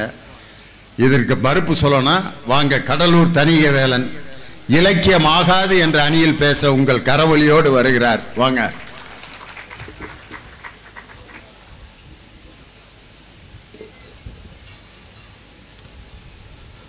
பெருமதிப்பிற்குரிய நடுவர் அவர்களே, நல்ல தமிழை நேசிக்கும் கூட்டத்தை நாங்கள் எல்லா ஊர்களிலும் பார்த்திருக்கின்றோம். முதல் முறையாக நல்ல தமிழை சுவாசிக்கின்ற கூட்டத்தை இங்குதான் பார்க்கின்றோம். உங்கள் அத்தனை பேரையும் வணங்கி, நடுவர் அவர்களே, நீங்க ஒரு ஆசிரியர் தானே? உனக்கு என்ன சந்தேகம்? நான் தொடக்க உரையிலே சொன்னேன்ல, 33 வருஷம் வாத்தியாரா இருந்தேன். நல்ல விஷயம் நடுவர் அவர்களே. ஒரு ஆசிரியர் என்பவர் 4 சுவற்றுக்குள் ஒரு நாட்டின் எழுச்சிமிகு சமுதாயத்தை உருவாக்குபவர்கள். தன்னை விட ஒருத்தவன் மேல போயிட்டா அப்படின்னா அவனுக்கு தொழில் கத்துக் கொடுத்தவன், அவனுக்கு வாழ்க்கையை கத்துக் கொடுத்தவன் எப்பவுமே பொறாமப்படுவான். என்னை விட ஒருவன் உயர்ந்து விட்டால் அவனை பார்த்து மகிழ்ச்சி அடைகின்ற ஒரே சமுதாயம் எது என்றால் அது நமக்கு கற்றுக் கொடுத்த ஆசிரியர் சமூகம் மட்டும்தான். அப்படிதானே நடுவர் அவர்களே? உண்மைதானே? உண்மைதான். ஒரு ஆசிரியரை எதுக்கு கூப்பிடணும்? சயின்ஸ் சொல்லித்தாங்க அப்படின்னு கூப்பிடலாம், மேக்ஸ் சொல்லி கொடுங்க கூப்பிடலாம், சோசியல் சயின்ஸ் சொல்லி கொடுங்க கூப்பிடலாம், தமிழ் சொல்லி கொடுங்க கூப்பிடலாம், இங்கிலீஷ் சொல்லி கொடுங்க கூப்பிடலாம். ஆனால் இந்த இலக்கிய பெருமக்கள் எதுக்கு கூப்பிட்டாங்க தெரியுமா? ஒரு தல காதல தந்த இந்த தருதல மனசுக்குள் வந்த, ஒரு தல காதல தந்த இந்த தருதல மனசுக்குள் வந்த. எது கூப்பிட்டாங்க தெரியுமா நடுவர்களே? காதலிக்க கைடு இல்ல சொல்லி தர வாவாத்தி. பேராசிரியர் இந்திரா அவர்களே, உங்களுக்கு தேவையாம அது எங்க வந்து பாயிண்ட போடுறாரு பாருங்க. கோனார் நோட்ஸ் போட்டு படிச்ச சமுதாயத்தை காதலுக்கு கைடு கொடுக்கறதுக்கு கூப்பிடுறீங்களே, இது இலக்கியமா? நியாயமா எங்களுக்கு பதில் சொல்லணும். அடுத்த வரையும் சேர்த்து பாடு தனிய. காதலிக்க கைடி இல்ல சொல்லி தர மாவாத்தி, சேர்த்து வச்ச ஆசையெல்லாம் தீர்த்து வைக்க மாவாத்தி.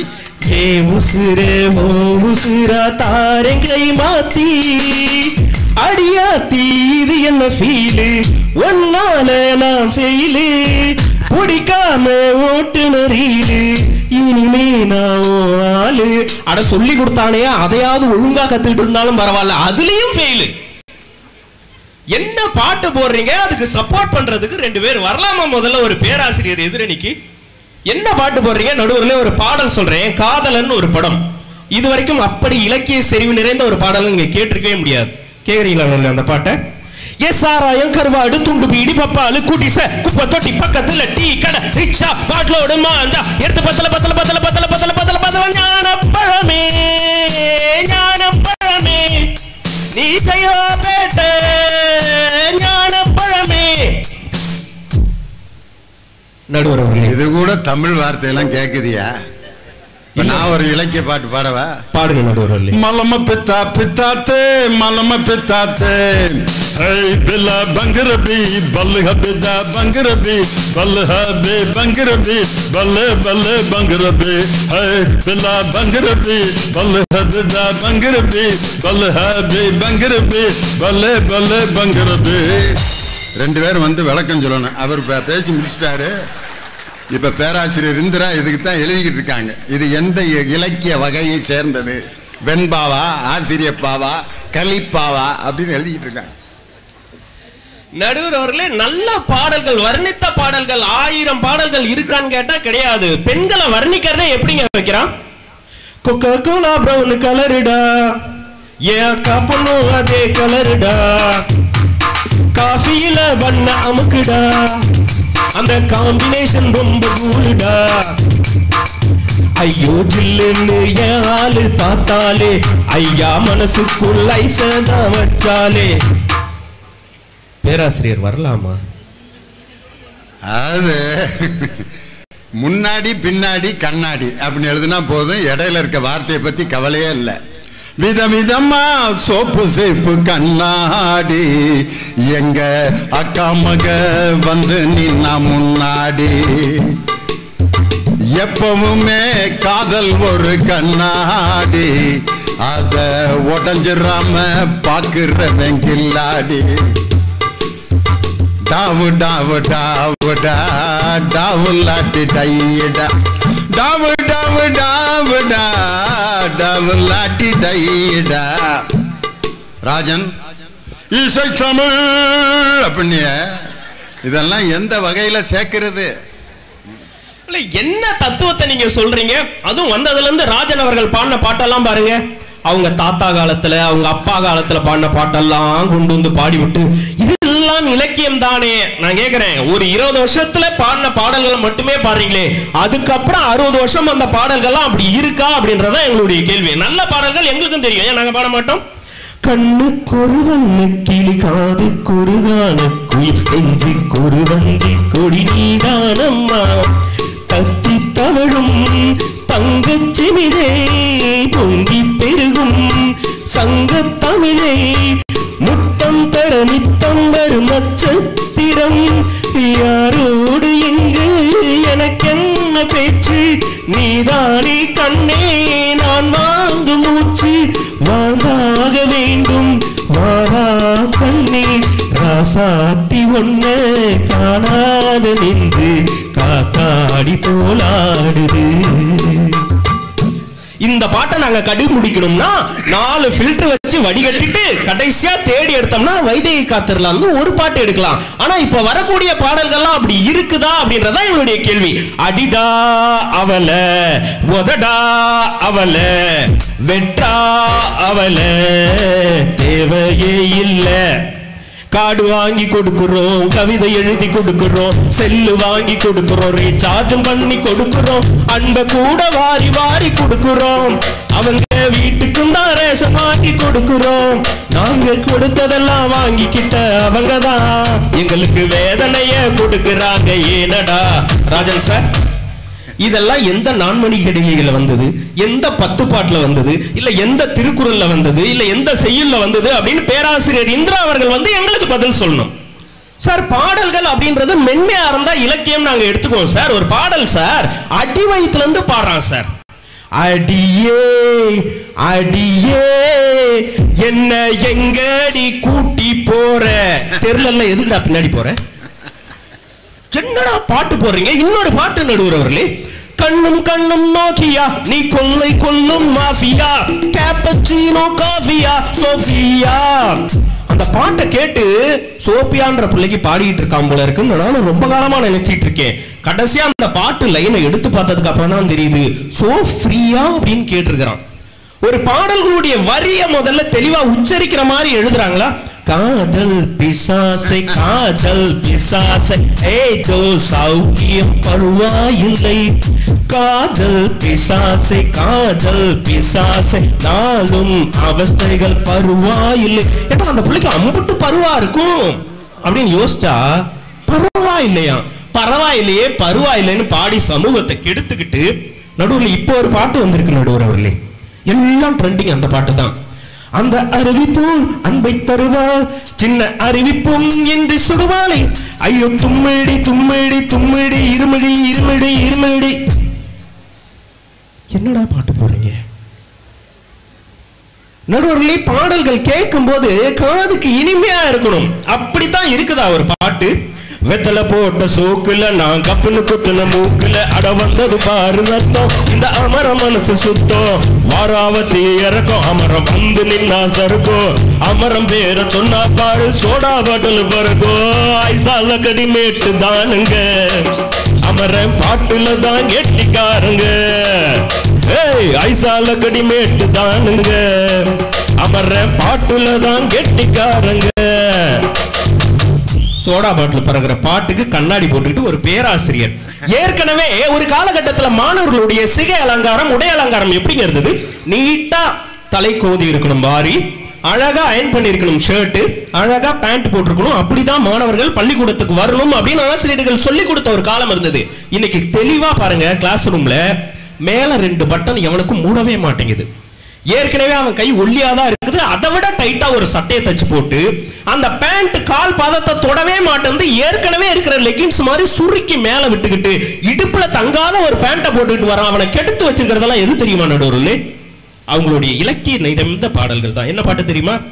படிச்சு பார்த்த ஏறவில்ல, குடிச்சு பார்த்த ஏறிடுச்சு, சிரிச்சு பார்த்த சிக்கவில்லை, முறைச்சி பார்த்தோம் சிக்கிடுச்சு. இருனே அந்த இலக்கிய வரிகள்லாம் சொல்றேன், அதை நீங்க கூர்ந்து கவனிக்கணும். அவரு அந்த டுபாக்கூர் பாட்டுக்கு தான் நல்லா வாசிக்கிறாரு, இசை தமிழ் பாட்டுக்கு தலாவிறாரு கடந்து மிருதங்கத்தை. ஆனா நீங்க பாடின எல்லா பாட்டுக்கும் ரிதம் மாறவே இல்லை. காரணம் அவர் அதவே தான் பிராக்டிஸ் பண்ணி விட்டுருக்காங்க அவருக்கு. நடுவில் அந்த இலக்கிய வரிகள் தான் ரொம்ப முக்கியம். நாங்க அப்பா காசில் பீர் அடிப்போம், எஸ்எம்எஸ்ஸில் சைட் அடிப்போம், வெட்டி பையனு பேர் எடுப்போம். என்னடா பாட்டு போடுறீங்க? இன்னொரு பாட்டு சைட் அடிப்போம், தம் அடிப்போம், வாசிக்காதீங்க நடுவர் போச்சுங்க. சைட் அடிப்போம், தம் அடிப்போம், தண்ணியத்தான் கலந்தடிப்போம். ஏன்னா ராவ அடிச்சா அவருக்கு ஒத்துக்காதான். தண்ணியத்தான் கலந்தடிப்போம், புக்ஸை மட்டும் எடுக்கவே மாட்டோம். நாங்க பஸ்லயும் தொங்கிடுவோம், ட்ரெயின்லயும் தொங்கிடுவோம், டிக்கெட் மட்டும் எடுக்கவே மாட்டோம். இந்த மாதிரியான கேவலமான வரிகளை எழுதி சமூகத்தை கெடுத்துட்டு இங்க வந்து நாங்கள் இலக்கியம் எழுதுற எங்க ஆட்கள்லாம் ஏகப்பட்ட பேர் இருக்காங்கம்மா. அது பள்ளிக்கூடத்துல பாடமா எங்களுக்கு இருக்குது. திரைப்பட கொட்டகைக்கு வந்து அந்த பாடல்களை பார்த்து எங்க வாழ்க்கையை திருத்திக்கணும் அப்படின்ற அவசியம் எங்களுக்கு கிடையாது அப்படின்றதான் எங்களுடைய வாதம். அந்த காலத்துல எல்லாம் நல்ல பாட்டா இருந்துச்சு. என்ன நல்ல பாட்டா இருந்துச்சு? அப்பவும் எல்லாம் குத்துப்பாட்டா தான் நடுவில் போட்டிருக்காங்க. 5-6 ரூபாய்க்கு மணி மாலை உன் கழுத்துக்கு பொருத்தமடி, 5-6 ரூபாய்க்கு மணி மாலை உன் கழுத்துக்கு பொருத்தமடி, அம்மூரு மீனாட்சி பார்த்தாலும் அவ கண்ணுக்கு வருத்தமடி, பின்னால பட்டியிலே கண்டாங்கி எடுத்து என் கையாலே கட்டிவிடவா, என் அத்தை அவ பெத்த என் முத்த அடி முத்தம்மா கொத்தோடு முத்து தரவோ, அடி என்னடி ராக்கம்மா பல்லாக்கு நெளிப்பு என் நெஞ்சு குழுங்குதடி, சிறு கண்ணாடி மூக்குத்தி மாணிக்க சிவப்பு மச்சான இருக்குதடி. தியேட்டருக்கு வந்தது அந்த காலத்துல இருந்து இந்த காலம் வரைக்கும் சும்மா ஃபன் பண்றதுக்காக வந்தது. அது இலக்கிய வரிகளை மக்கள் தெரிந்து கொள்ள வேண்டும் என்பதற்காக கிடையாது. அப்படி இலக்கிய வரிகள் எல்லாம் திரைப்பட பாடல்களில் வர வேண்டும் என்றால் இருக்கிற தமிழாசிரியர்களை பூரா கூட்டு போய் பாடலாசிரியர்களா மாத்திருக்கணும். வாலி அவர்களே சொல்லிவிட்டார், நாங்கள் துட்டுக்காக பாட்டு எழுதி கொண்டிருக்கிறோம், எங்களிடம் நீங்கள் வந்து சமூக கருத்துக்களை பெருவாரியாக எதிர்பார்க்காதீர்கள் என்று அந்த வாலிப கவிஞர்களே சொல்லிவிட்டார். கண்ணதாசன் அவர்களும் அதைத்தான் சொன்னாரு. எப்படியெல்லாம் வாழக்கூடாது என்று சொல்லுவதற்கு ஆனா எல்லா தகுதியும் எங்களுக்கு தான் இருக்குது. ஏன்னா இப்படித்தான் வாழணும் அப்படின்னு எவனுமே நடுவர்களே தெளிவா சொல்லிடுறேன், மன்னிச்சிருங்க. எப்படி வாழ வேண்டும் என்று சொல்லக்கூடிய தகுதி எனக்கு மட்டும்தான் இருக்கின்றது என்று கண்ணதாசன் சொன்னான். ஏனென்றால் எப்படியெல்லாம் ஒரு மனிதன் வாழக்கூடாது என்பதற்கு மிகச்சிறந்த எடுத்துக்காட்டே நான் தான் என்று கண்ணதாசன் சொன்னார். கண்ணதாசன் அவர்கள் தொடங்கி வாலியிலிருந்து இன்றைக்கு இருக்கின்ற அத்தனை கவிஞர்களும் துட்டுக்காகத்தான் பாட்டு எழுதி கொண்டிருக்கிறார்களே தவிர இலக்கியத்தை வாழ வைக்க வேண்டும் என்பதற்காக யாரும் இல்லை என்று சொல்லி எங்களுக்கு எல்லா கேள்விகளுக்கும் இந்திரா அவர்கள் வந்து பதில் சொல்ல வேண்டும் என்று கேட்டு விடுகின்றேன். செவிசாய்த்த அத்தனை அன்பு நெஞ்சங்களுக்கும் நன்றி, வணக்கம். தனிய வேலை உட்கார்ந்து எல்லா பாட்டு புத்தகத்தையும் ரெஃபரன்ஸ் பண்ணி எல்லா பாட்டையும் செலெக்ஷன் பண்ணி எடுத்துட்டு வந்து வகைக்கு ஒரு பாட்டு அடி நொறுக்கி தள்ளிட்டாரு. ராகவன் சும்மா பயங்கரமா வாசாரு இந்த பாட்டுக்கு பூரா. இந்த காலத்துல மட்டுமா இப்படி பாட்டு? அன்னைக்கு எங்க பட்டுக்கோட்டை கல்யாண சுந்தரமே இது மாதிரி ஒரு பாட்டு எழுதியிருக்காரு. சின்ன குட்டி நாத்துனா சில்லறைய மாத்துனா குன்னக்குடி போற வண்டியில் குடும்பம் பூரா ஏத்துனா. சின்ன குட்டி நாத்துனா சில்லறைய மாத்துனா பள்ளப்பட்டு கிராமத்துல பழைய சோறு தின்னுக்கிட்ட பங்காளி வீட்டு சிங்காரத்தோட பழைய கதைய பண்ணிக்கிட்ட. சின்ன குட்டி நாத்துனா சில்லறைய மாத்துனா குன்னக்குடி போற வண்டியில் குடும்பம் பூரா ஏத்துனா. சின்ன குட்டி நாத்துனா சில்லறைய மாத்துனா. ஏதாவது அர்த்தம் இருக்கா? சின்ன குட்டி நாத்துனா சில்லறைய மாத்துனா குன்னக்குடி போற வண்டியில குடும்பம் பூரா ஏத்துனா. யாரு? மக்கள் கவிஞன் பட்டுக்கோட்டை கல்யாண சுந்தரம். அந்த கேரக்டருக்கு தகுந்த மாதிரி எழுத வேண்டியிருக்கு பாட்டு. அருமையா இன்னொரு பாட்டு பார்த்தீங்கன்னா, அடே அப்பா, ஒவ்வொரு பொண்ணையும் இது வகை பிரிச்சு பாடி ஒரு கவிஞர் எழுதியிருக்கார். தேரடி வீதியில் தேவதை வந்தா திருவிழான்னு தெரிஞ்சுக்கோ, டிக்கெட மரவில் தம்மு அடிச்சா லவ் மேரேஜ்னு தெரிஞ்சுக்கோ, ஐயரு ஒண்ணு மீன் வாங்க வந்தா லவ் மேரேஜ்னு தெரிஞ்சுக்கோ, இன்னமும் கொஞ்சம் தெரிஞ்சுக்கோ, தச்சனை கொடுத்து தெரிஞ்சுக்கோ, வடா மச்சான் வயசுக்கு வந்துட்ட. மச்சான் எப்படா வயசுக்கு வர முடியும்? மச்சான் வயசுக்கு வர்றதுக்கு யாராவது பத்திரிக்கை அடிச்சு எதுவும் ஃபங்க்ஷன் வைக்கிறாங்களா? ஆம்பளை பிள்ளைங்க இது வயசுக்கு வர்றேன் யாராவது அதை பற்றி கவலைப்படுறாங்களா? ஆனால் பொம்பளை பிள்ளைய வயசுக்கு வந்துட்டா மட்டும் பூப்புனித நீராட்டு விழா அப்படின்ட்டு பத்திரிக்கை அடித்து மினிஸ்டர்லாம் கூப்பிட்றாங்க. அதுக்கு அவர் அங்கே வாழ்த்துறை வழங்கிட்டு இருக்கார். அவர் அதுக்கு என்ன வாழ்த்துறை வழங்குறது? நான் உண்மையிலே இது மாதிரி நிகழ்ச்சிகளை கடுமையாக எதிர்ப்பவன். ஒரு பெண் பூப்படைந்தாள் என்பதை ஒரு விளம்பரப்படுத்தி வைக்கின்ற அந்த சடங்கு உண்மையிலே தவறான ஒரு அணுகுமுறை. காரணம், ஒரு பெண் இயல்பாகவே அவள் வயதுக்கு வந்து மாறுவது, வயதில் ஏற்படக்கூடிய அந்த மாற்றம், அதை எதுக்கு ஒரு ஃபங்க்ஷனை நடத்தணும்? ஆம்பளை பையலுக்கு வயசுக்கு வர்றானே எவனாவது அவனை பற்றி கவலைப்படுறானா? ஆம்பளை பையலுக்கு எப்போ வயசுக்கு வருவாங்க தெரியுமா உங்களுக்கு? அவனை கண்டுபிடிச்சிடலாம். சின்ன வயசுல அப்பா அப்பா அப்பா இங்க வாங்க அப்படின்னு கூப்பிட்றானா, இன்னும் சின்ன பையனா இருக்கான்னு அர்த்தம். அப்பா அப்படின்னா லெவல் வந்துருச்சுன்னு அர்த்தம். இது அவங்க அப்பாவுக்கு அப்பாய் அறிவிப்பு. மகன் ஒரு லெவலை கடக்கிறான், பேசாமல் அடக்கிட்டு இருயான்னு அர்த்தம். ஆனால் சில அப்பனுக்கு அதுக்கப்புறமும் மகனை விரட்டுவேன். எங்கடா போயிட்டு வர்ற வராங்க வர்றோம்ல பெண்ண அடிமை. டே அப்பாடா, அதுக்கு என்ன செய்ய சொல்ற? அம்மா சொல்லுச்சு நீ தான் அப்பான்னு அப்படிமா. டே அப்பாட்ட இப்படித்தான் பேசுறதா? வாயில தானே பேசுறேன், வேற எதில் பேச சொல்ற அப்படிமா. அப்போதான் உங்க அப்பா யோசிக்கிறாரு, சின்ன வயசுல நம்ம சொல்றதெல்லாம் கேட்டானே, இப்போ இப்படி இருக்கானேன்ட்டு. அவன் அப்படித்தான் இருப்பான். அந்த ஏஜ் அவனுக்கு தகுந்த மாதிரி பாட்டு எழுதுறேன்ட்டு இப்படி எழுதுகிறார்களே அப்படின்னு யாரு? தனிகவேல் ரொம்ப வேதனைப்பட்டார். இதுக்கு பதில் சொல்லணும் வாங்க. பேராசிரியர் திருமதி இந்திரா ஜெயச்சந்திரன் எத்தனை பக்கம் பாருங்க. தாலுகா ஆஃபீஸில் பத்திரம் எழுதுறவர் எழுதின மாதிரி 25 பேப்பர். அவ்வளவு கோபமாக இருக்காங்கன்னு அர்த்தம். வாங்க, இலக்கியம் ஆகாது அப்படிங்கிற ஆகும் அப்படிங்கிற அணியை நிறைவு செய்ய. ஊருக்கு நல்லது சொல்வேன், எனக்கு உண்மை தெரிந்தது சொல்வேன், சீருக்கெல்லாம் முதலாகும் ஒரு தெய்வம் துணை செய்ய வேண்டும். வெள்ளகுமலி மூதூர் என்று தென் தமிழ்நாட்டிலே கொண்டாடக்கூடிய நெல்லை சீமையினுடைய புத்தக திருவிழாவை ஏற்பாடு செய்திருக்கக்கூடிய அத்துணை பெருந்தகைகளுக்கும் என்னுடைய பணிவான வணக்கங்களை தெரிவித்துக் கொள்கின்றேன். மேடையிலே ஆகச்சிறந்த ஆளுமையாக வெற்றிருக்கக்கூடிய பாடநூல் புத்தக கழகத்தினுடைய தலைவராகவும் இரவு நேர பட்டிமன்ற பல்கலைக்கழகங்களினுடைய துணைவேந்தராகவும் இருக்கக்கூடிய அன்பிற்கினிய அண்ணன் அவர்களுக்கும் இரு அணியிலும் இருக்கக்கூடிய பேச்சாளர் பெருமக்களுக்கும் என்னுடைய பணிவான வணக்கங்களை தெரிவித்துக் கொள்கின்றேன். இந்த மேடையில் ஒரு ஆள் ரெஸ்ட் எடுத்துக்கலாம். அண்ணனா இருந்தாலும் தம்பி ராகவா ரெஸ்ட் எடுத்துக்கப்பா. ஏன்னா அவங்க பாட மாட்டாங்களாம், அதனால அவருக்கு ஓய்வு ராகவனுக்கு. நடுவர் அவர்களே பாடலாம் சும்மாரியா, நீங்க வசனமா சொல்லுங்க, அதை நான் பாடிடுறேன். இல்லை நடுவர், ரொம்ப அழகான ஒரு தலைப்பு கொடுத்திருக்கிறார்கள். திரை இசை பாடல்கள் இலக்கியம் ஆகுமா ஆகாதான்னு.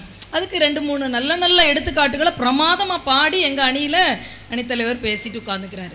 இப்போ இந்த தம்பி தணிகை என்ன பண்ணாரு அப்படின்னா, நீங்கள் எல்லாரும் கவனிச்சிருப்பீங்க, ரொம்ப நுணுக்கமாக எதெல்லாம் லேட்டஸ்ட் ட்ரெண்டில் உள்ள பாட்டோ துள்ளிசை பாடல்களோ அதெல்லாம் பாடி கைதட்டு வாங்கிக்கிட்டு இது சரியுமா, இதை ஒரு பேராசிரியர் சொல்லணுமா, இதுக்கு ஒரு பேராசிரியர் வரணுமான்னு. தம்பி தணிகை ஒன்று தெரிஞ்சுக்கோங்க, எம்ஃபில் பிஹெச்டி போன்ற ஆய்வுகளுக்கு பெரும்பாலும் தலைப்பாக இருக்கக்கூடியது மருதகாசி, பட்டுக்கோட்டை, கண்ணதாசன், வாலி, இன்னும் முத்துக்குமார் வரையும் தாண்டி இருக்கக்கூடிய பல திரை இசை பாடல்களைத்தான் தமிழ் கூறும் நல்லுலகம் ஆய்வேட்டிலே வைத்துக் கொண்டு முனைவர் பட்டத்தை வாங்கி கொண்டிருக்கிறது என்பதை நான் இந்த இடத்துல பெருமையோடு பதிவு செய்கிறேன். அங்கிருந்து காதலிக்கு கைடு இல்ல வாவாத்தின்னு நீங்க எப்படி சொல்லலாம், இது எப்படி திரை இசை பாடலாகும்? நானே கேட்கிறேன், காதலிக்கு கைடு இருக்கா? 11 கீழ்கணக்கு நூல்களை திருவள்ளுவர் எழுதி வச்சுக்கிறாரு. 3 3வது பாலத்தை சேர்க்கவே மாட்டீங்களே பாவியலா. அதனாலதானே பெரும்பாலும் பிரச்சனை வருது. கம்ப்யூட்டர் பயிற்சி பள்ளி இருக்கு, டிரைவிங் பயிற்சி பள்ளி இருக்கு, திருமண பயிற்சி பள்ளி கூட இருக்கு, திருமண பயிற்சி நிலையம் கூட இருக்கு. காதல் பயிற்சி நிலையம் எங்கேயாவது இருக்கா? ஐயோ ஒன்னே தான் கேட்கிறேன், எங்கேயாவது அதுக்கு ட்ரைனிங் கொடுக்கறதுக்கு இடம் இருக்குமா? லவ் ட்ரைனிங் சென்டர் கிடையவே கிடையாது. அதெல்லாம் இயல்பா வர்றது, இல்ல பசி எடுக்கிறது மாதிரி அதுவும் இயல்பா வர்றது. அதுக்கு ட்ரைனிங்கே தேவையில்லை, அவனே பாத்துக்கிருவேன். இல்ல 3வது பாலான காமத்து பால்ல இருக்கு. வள்ளுவர் சொன்ன குறளையும் அதுக்கான பொழிப்புரையும் இந்த மேடையில பதிவு செய்ய முடியுமான்னு எனக்கு தெரியல. அப்படியெல்லாம் இருக்கு, நீங்க வெளியே சொல்லாம வச்சிருக்கிறீங்க. நாங்க அதை டைலூட் பண்ணி கொடுக்குறோம், கட்டியா இருக்கிறத கரைச்சு கொடுக்குறோம், அவ்வளவுதான். சாதாரணமா எழுத படிக்க தெரிஞ்சவங்களுக்கும் போய் சேரக்கூடிய வகையிலே இலக்கியங்களை எடுத்து கூடக்கூடிய மிகப்பெரிய இலக்கியம் எதுன்னு கேட்டீங்கன்னா அது சினிமா பாடல்களா மட்டும்தான் சார் இருக்க முடியும், இல்லையா? அங்க இருந்து சொல்றீங்க ஃபெயில் ஆகிறதுல ஆயிட்டீங்க. நீங்க ஒன்னு தெரிஞ்சுக்கோ, தம்பி சின்ன பையன்றதுனால தெரியல, எப்ப காதல் ஜெயிக்கும் தெரியுமா? அது கல்யாணம் ஆகாம போனா தான் ஜெயிக்கும், நினைச்சப்ப எல்லாம் இனிக்கும். காதல் கல்யாணத்துல முடிஞ்சிருச்சுன்னா செத்தற சாக போறான்னு அர்த்தம். அந்த காதலி சேர்ந்து செத்து போயிருவான். ஒரு காதலி ஒரு காதலி 2 பேரும் செத்து போனாங்கன்னா அது கல்யாணம் நடந்துருச்சுன்னு அர்த்தம், வெற்றி ஆயிடுச்சு. உங்க வாயில இதை நீங்க சொல்லலாமா? காதல்ல ஒரு வெற்றி அடைஞ்சு ஒருத்தன் திருமணம் முடிச்சிட்டான்னா முடிஞ்சு ஜோலிங்கிறாங்க. யாருக்கு? 2 பேருக்கு மேல ஆம்பளைக்கு மட்டும்தானா? 2 பேருக்கும் தான். நீங்க அதுக்கப்புறம் மலம பித்தா அது அரபி குத்துங்க, என்ன பாவகைன்னு கேட்டீங்களே, கலிப்பா, அது துள்ளிசை பாடல். இது துள்ளிசை பாடல் தான், கலிப்பாங்க. என்னன்னா திரை இசையில பெரும்பாலும் உழைக்கக்கூடிய மக்கள், ரொம்ப ஆழங்கால் பட வேண்டிய எந்த விஷயமும் அவங்களுக்கு தேவைப்படல. உடல் உழைப்பு தொழிலாளர்கள், மூளை உழைப்பு தொழிலாளர்கள், வாழ்க்கையில பல கட்டத்துல உணர்ச்சி வசப்படுறாங்க பாத்தீங்களா? அந்த கேரக்டர் அவனுக்கு புரியுற மாதிரி, எனக்கு ஃபீல் ஆகுது, இது என் நிலைமை இதுதான் அப்படின்னு சொல்ற மாதிரி உணர்ச்சிகரமான ஒரு இடத்தை பாடல் தொடும் என்று சொன்னால் அது இலக்கியமாக இருக்க முடியும். அந்த வகையிலே திரை இசை இலக்கியம் தான். துள்ளிசை பாடல்கள் நிறைய இருக்கும். இந்த இதுல முதல் ரேங்க் யாருக்கு தெரியுமா? முத்தையாவுக்கு தான், கண்ணதாசன் அவர்களுக்கு தான் முதல் இடம். ஒரே ஒரு எடுத்துக்காட்டு சொல்றேன்.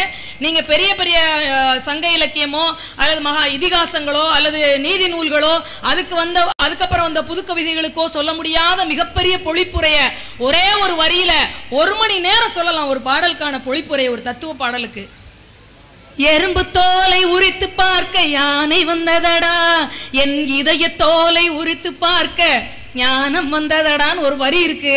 2 மணி நேரம் இதுக்கு பொழிப்புரை சொல்லலாம். ஒரு சாதாரண எறும்ப உரிச்சு பார்த்தோன்னு வச்சுக்கோங்களேன், எறும்பினுடைய படைப்பை, கடவுளுடைய அரிதான படைப்பை அப்படியே சொல்ல சொல்ல சொல்ல யானை அளவுக்கு பெருசாயிருமா. எறும்பும் தன் கையால் என்சான் என்கிறது ஒரு பழம் இலக்கிய பாடல். எறும்பை விட சிறுசது தெரியுமா? எறும்பு வாய். எறும்ப வாயை விட சிறுசது எது தெரியுமா? அது உண்ணக்கூடிய ஒரு வாய் உணவு. எறும்பை பத்தி யோசிக்க யோசிக்க யோசிக்க எறும்பு தோலை உரித்து பார்த்தால் யானை அளவு பெருசாயிருமா. மனச அப்படியே இதயத்தினுடைய தோலை உரிக்க உரிக்க அன்பும் அறிவும் தாண்டி ஞானம் பிறந்து விடும் என்று சொல்கிறார். சட்டி சுட்டதடா கை விட்டதடான்னு ஒரு தத்துவ பாடல் இருக்குது பாத்தீங்களா?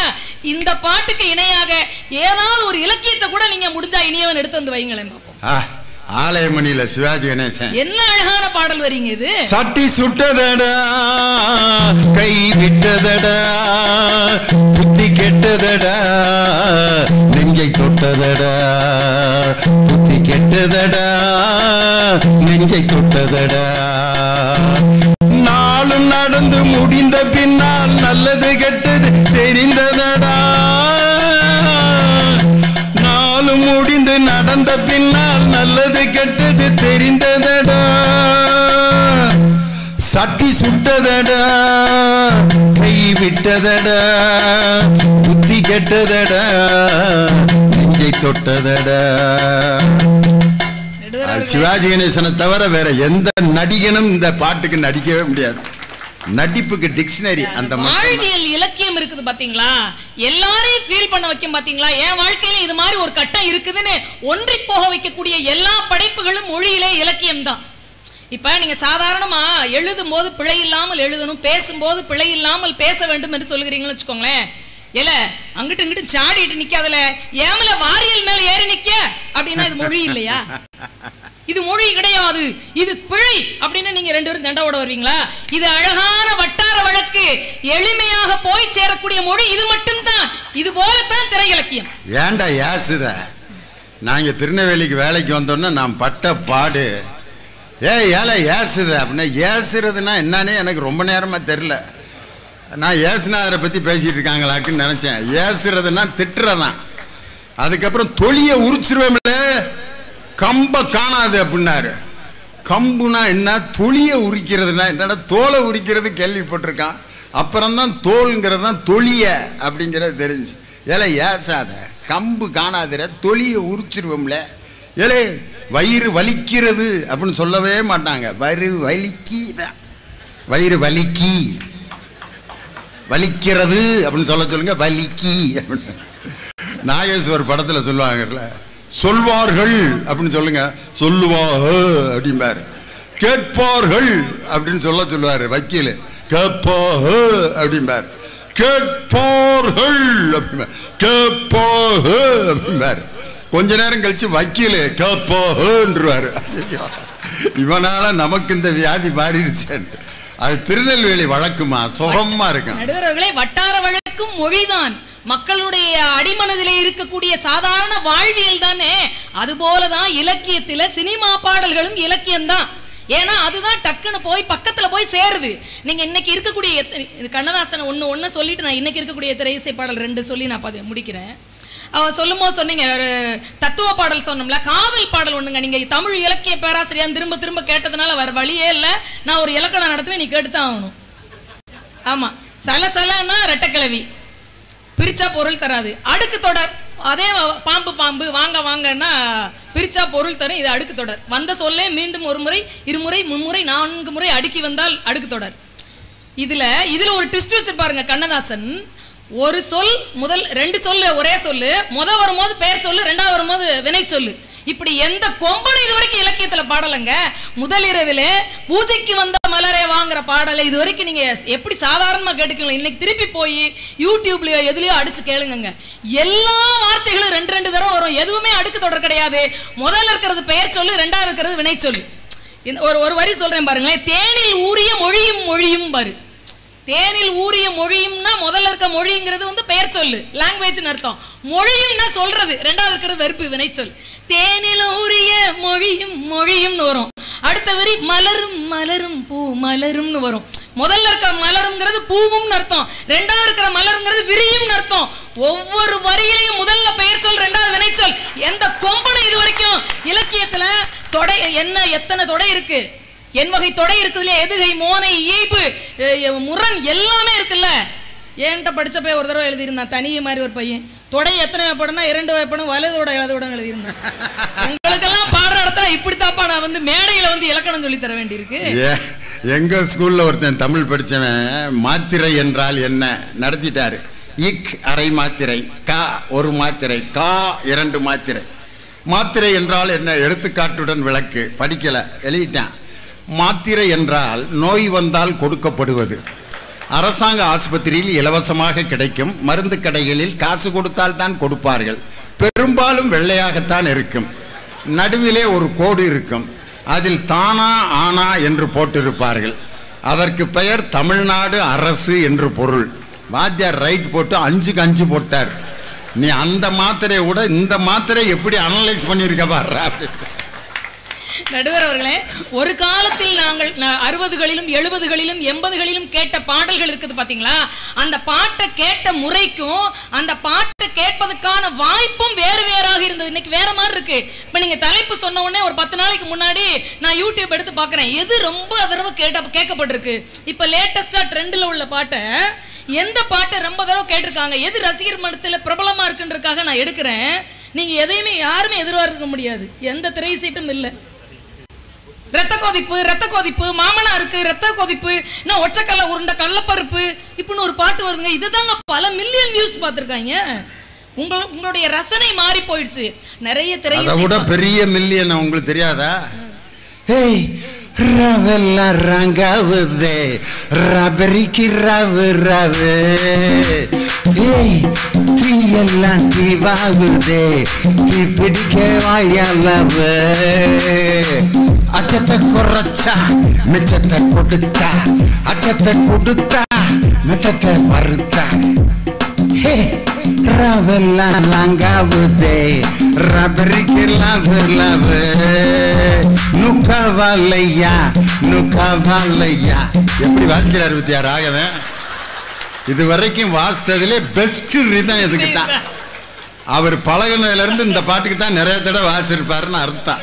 நடுவர்களே, இன்றைக்கான ரசனை மாறி போயிருக்கிறது. இன்னைக்கு வெற்றி தத்தகாரங்கள் இல்லாமல் இல்லை. நீங்க சொல்றீங்களே உங்களுக்கு திரையிசை பாடல்கள் ஃபுல்லா மார்க்கெட்டிங் தான், நீங்க சந்தைப்படுத்துறது தான். நீங்க கோச்சுக்கடாங்க. ஒரு கேள்வி உங்ககிட்ட கேட்கிறேன், இங்க உள்ள ஏதாவது இலவசமா புத்தகம் தராங்களா? எல்லாம் மார்க்கெட்டிங் தானங்க, எல்லாமே மார்க்கெட்டிங் தானங்க. சந்தைப்படுத்தாத எது ஒன்றும் கிடையாது. இது கொஞ்சம் அதிகப்படியா சந்தைப்படுத்துது. வெற்றி தத்தகாரங்களும் இருக்கத்தான் செய்து, நான் இல்லைன்னு சொல்லல. ஆனால் அந்த ஒரு காரணத்துக்காக திரையிசை பாடல்கள் வந்து இலக்கியம் இல்லைன்னு நீங்க சொல்ல முடியாது. நீங்க கர்ணனை பத்தி எங்க அணியில இருக்கக்கூடிய ராஜன் அண்ணன் பிரமாதமா பாடி நட்பை பத்தி சொன்னாரு.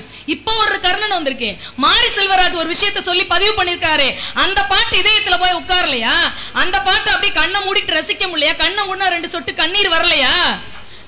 தங்க மகனை பயப்படாதே, செல்ல மகளே பயப்படாதே, ஆதி குடியே பயப்படாதே, விட்றாதீங்க எம்மோ விட்றாதீங்க எப்போ, விட்றாதீங்க தாத்தோ விட்றாதீங்க யாச்சோ, சிறியரை மேம்படச் செய்தால் இங்கே தெய்வம் எல்லோரையும் வாழ்த்தும் என்ற பாரதி சொன்ன வரிகள் தானே இந்த திரை இலக்கியத்தில் பிரதிபலிப்பதாக எனக்கு தெரிகிறது. பாட்டினை போல் ஆச்சரியம் பாரின்மிசை இல்லையடானா, பாட்டு திறத்தாலே இந்த வையகத்தை பாலித்திட வேண்டும் என்று சொன்னால் எளிமையான மக்கள், கண்ணத்தரனா வாயத்தரன் சொல்லக்கூடிய பாமரர்களுக்கு இலக்கியமும் அறிவும் போய் சேர வேண்டும் என்று சொன்னால் அதை கிட்டத்தட்ட 100 ஆண்டு காலமாக இந்த திரை இலக்கியம் செய்து கொண்டுதான் இருக்கிறது.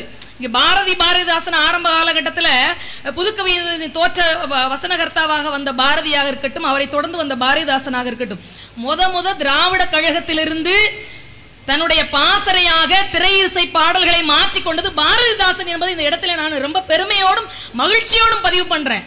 1950களில் ஓர் இரவு படத்துக்கு துன்பம் நேர்கையில் நீ யாழ் எடுத்து இன்பம் சேர்க்க மாட்டாயான்ற பாடலை நாங்க பயன்படுத்திக்கிடவான்னு பாரதிதாசன் கேட்கிறாங்க. விடமாட்டுறாரு. யார் போய் சிபாரிசு பண்ண தெரியுமா? அறிஞர் அண்ணாதுரை போய் கேட்டாரு. ரொம்ப நல்ல காதல் பாடல், படிச்சவங்க மட்டும்தான் படிக்க முடியும், கேட்கிறவங்க எல்லாம் அதை உணர வேண்டும் என்று சொன்னால், அந்த இன்பத்தை தூய்க்க வேண்டும் என்று சொன்னால் நீங்கள் தாங்கணுனே 1950களுக்கு முன்னாடி 1000 ரூபாய் சன்மானமாக பெற்றுக்கொண்டு பாரதிதாசனுடைய பாடல் ஒன்று திரையிசைக்கு வந்ததுன்னு சொன்னா அது திரை இலக்கிய பாடலுக்கான பெருமை. சங்கே முழங்கு பாடல் 15 எவ்வளவு பெரிய விஷயம். அது திரையிசைக்காகவே எம்ஜிஆருக்காக எழுதினது. எம்ஜிஆர் அவர்கள் முதல்ல ஆட்சி பீடத்தில் உட்கார்ந்தோடனே அவர் சொன்ன ஸ்டேட்மெண்ட்ல ஒண்ணு, நான் அமர்ந்திருக்கக்கூடிய அரியணையின் 4 கால்களில் ஒரு காலை தந்தது பட்டுக்கோட்டையார்னு சொல்லலையா? வெறும் 29 வயதிலே வீதி வீதியாக மேடை மேடையாக பாடினாரு, பேசினாரு. அவர் செய்யாத தொழில் இல்ல. ஆனா எப்போது திரையிலக்கியத்திற்கு அவர் பாடல் கொடுக்க ஆரம்பித்தாரோ அப்பதான் எல்லார்கிட்டையும் போய் சேர்ந்தது இல்லையா? இந்த போய் சேரக்கூடிய தன்மை தான். நீங்க அங்கிருந்து வந்து அழாதீங்க, டாவு டாவு டாவுடா டாவு லாட்டி டை. இப்ப என்ன புரியுதோ அந்த ஸ்லாங்ல சொல்ல வேண்டியிருக்கு. காதல் காதல் காதல் காதல் போயின் சாதல் சாதல் சாதல் என்று எட்டயபுரத்து கவிஞன் சொன்ன வரிகள் தானே அதுதானே, வேற ஒன்றும் இல்லையே. ஒரே ஒரு பாட்டை சொல்லி நிறைவு பண்றேன். வைரமுத்து அவர்களை சொல்லாம போனா நல்லா இருக்காது. எத்தனை பாட்டு! வாலிப கவிஞர் வாலி 15,000 கவிதை தந்திருக்கிறார். ஒரே ஒரு கவிதை சொல்றேனே, பக்கத்து வீட்டு பருவ மச்சான் பார்வையிலேயே படம் பிடிச்சான்னு. கவித்துவத்துக்கு இதை விட அழகான ஏய்புனைய மிக்க காதல் பாடலை நீங்க பார்க்கவே முடியாது. பக்கத்து வீட்டு பருவ மச்சான் பார்வையிலேயே படம் பிடிச்சான், மனதுக்குள்ளே தேரோட்ட மைதீட்டி அந்த மைவிழியால் வடம் பிடிச்சான்னு எழுதிப்பார். மைவிழியால் வடம் பிடிக்கிற வார்த்தை இருக்கு பாத்தீங்களா? கவித்துவமான ஒரு வார்த்தைக்கு இதை விட அழகான வார்த்தையை நீங்க சொல்லவே முடியாது. கலித்தொகையில யாயும் யாயும் யாராகியரோ எந்தையும் நுந்தையும் எம்முறை கேளீர் ஞானம் நீயும் எவ்வழி அறியும் செம்புல பெயர் நீர் போல் அன்புடை நிந்தம் தாங்கலந்தனவேன்ற அந்த காதல் பாடலை எடுத்து பயன்படுத்தாத கவிஞர்களே கிடையாது. பம்பாய் படத்துல ஒரு வார்த்தை வரும், மழை போல் வந்து என்னோடு கலந்து விடு. இது இலக்கியம் இல்லையா? நான் எவ்வளவு அழகா படிச்சேன் பாத்தீங்களா? அழகா பாடிட்டீங்க. பாட தெரியாட்டி ஓதாமல் ஒரு நாளும் இருக்க வேண்டாம் என்று சொல்லிக் கொடுத்த வாய் இன்னைக்கு உயிரே உயிரே வந்து என்னோடு கலந்து விடு, நினைவே நினைவே இந்த நெஞ்சோடு கலந்து விடு. அந்த பாட்டை பாடுற அளவுக்கு நீங்க உங்களை மாத்திக்கிட்டீங்கன்னு உங்களை நினைச்சு பெருமைப்படுறேன். அதுக்கு நீங்க தான் காரணம். நடுவர் அவர்களே, குறுக்கு சிரித்தவளைன்னு ஒரு பாடல் இருக்கும். சாதாரணமா பார்த்தா அந்த முதல்வன் பட பாடல் ஒரு காதல் பாடல் போலவே இருக்கும். அதுல ரொம்ப அழகான ஒரு வரி வரும், உசுர் என்னோட இருக்கையில மண்ணோட போவதெங்கே, நீ உன் உசுறு என்கிட்ட இருக்கு. அப்படி இருக்கும்போது அட உன் சீவன்ல நான் இல்லையா?